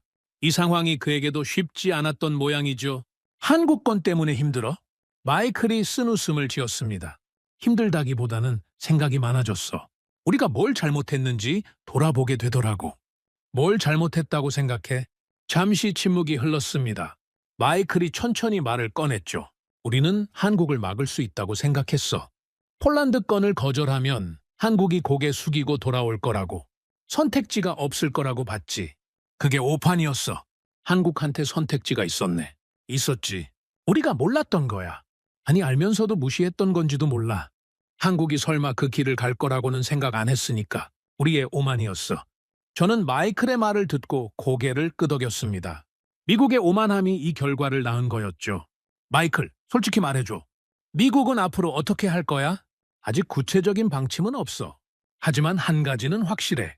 예전처럼 한국을 대할 수는 없어. 이제 한국은 우리가 통제할 수 있는 상대가 아니야. 인정해야 해. 협력 관계로 가겠다는 거야? 아마도. 적어도 공개적으로 적대하는 건 무리야. 한국은 여전히 동맹국이고 이 지역에서 중요한 파트너니까. 하지만 내부적으로는 상당히 복잡한 감정들이 있지. 자존심도 상하고. 마이클이 한숨을 쉬며 말을 이었습니다. 알렉산더, 한 가지 인정할 건 인정해야겠어. 한국이 대단하긴 해. 우리 예상을 완전히 뛰어넘었어. 이렇게 빠르고 완벽하게 해낼 줄은 정말 몰랐거든. 그 말 들으니까 기분이 묘하네. 미국 사람 입에서 한국이 대단하다는 말이 나오다니. 사실이니까 인정하는 거야. 우리도 배울 게 있어. 한국의 실행력, 기술력, 그리고 위기를 기회로 바꾸는 능력. 솔직히 감탄했어. 전화를 끊고 나서 저는 오랫동안 생각에 잠겼습니다. 미국도 결국 한국을 인정할 수밖에 없게 된 거죠. 물론 속으로는 불편하겠지만 결과가 저기 있는데 어쩌겠습니까? 다음 날 저는 제임스와 함께 이번 사건의 의미를 정리해 봤습니다. 이제 정리해보자. 한국이 이번에 뭘 바꾼 거야? 제임스가 물었습니다. 저는 화이트보드 앞에 서서 하나씩 적어나갔죠? 첫째, FA-50의 위상이 완전히 달라졌어.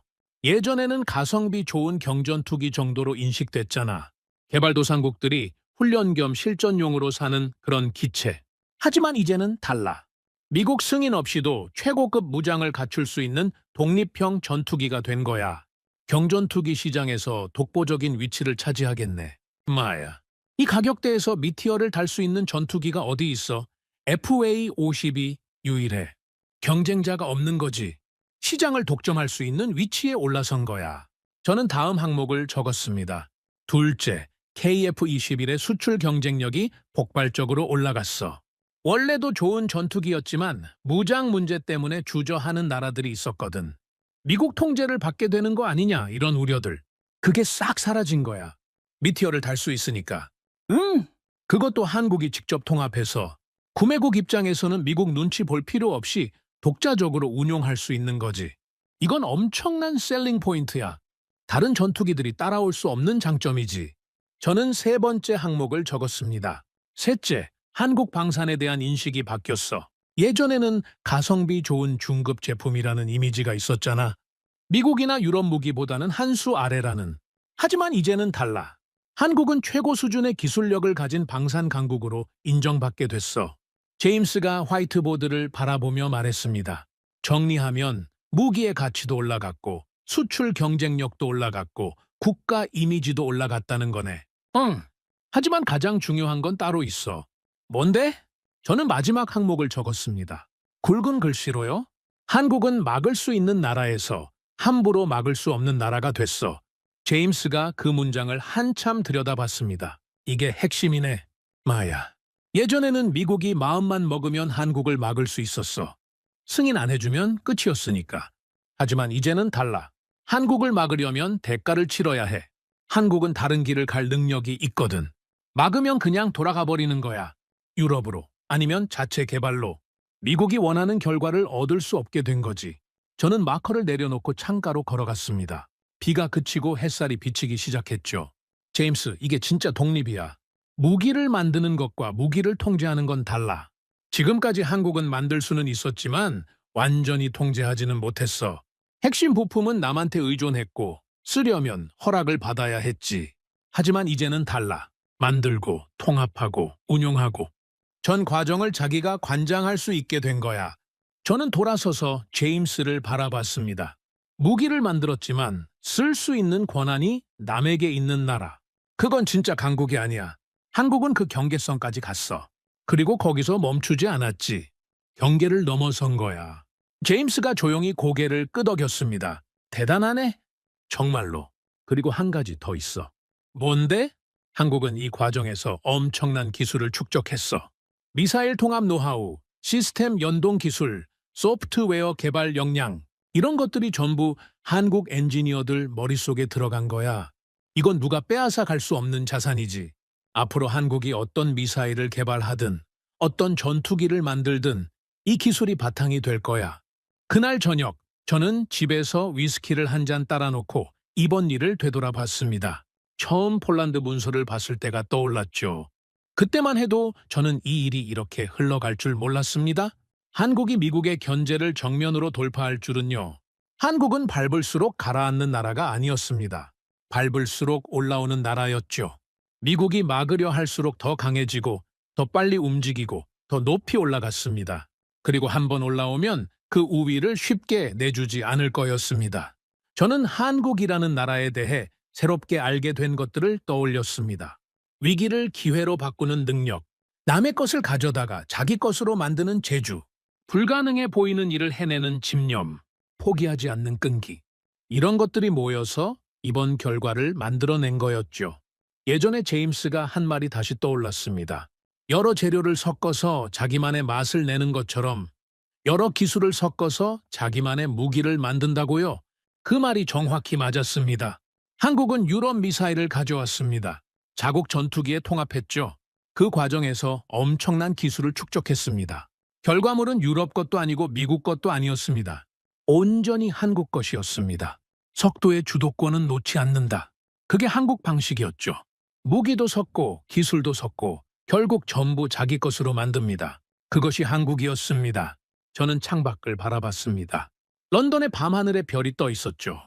지구 반대편에서는 지금 새로운 하루가 시작되고 있을 거였습니다.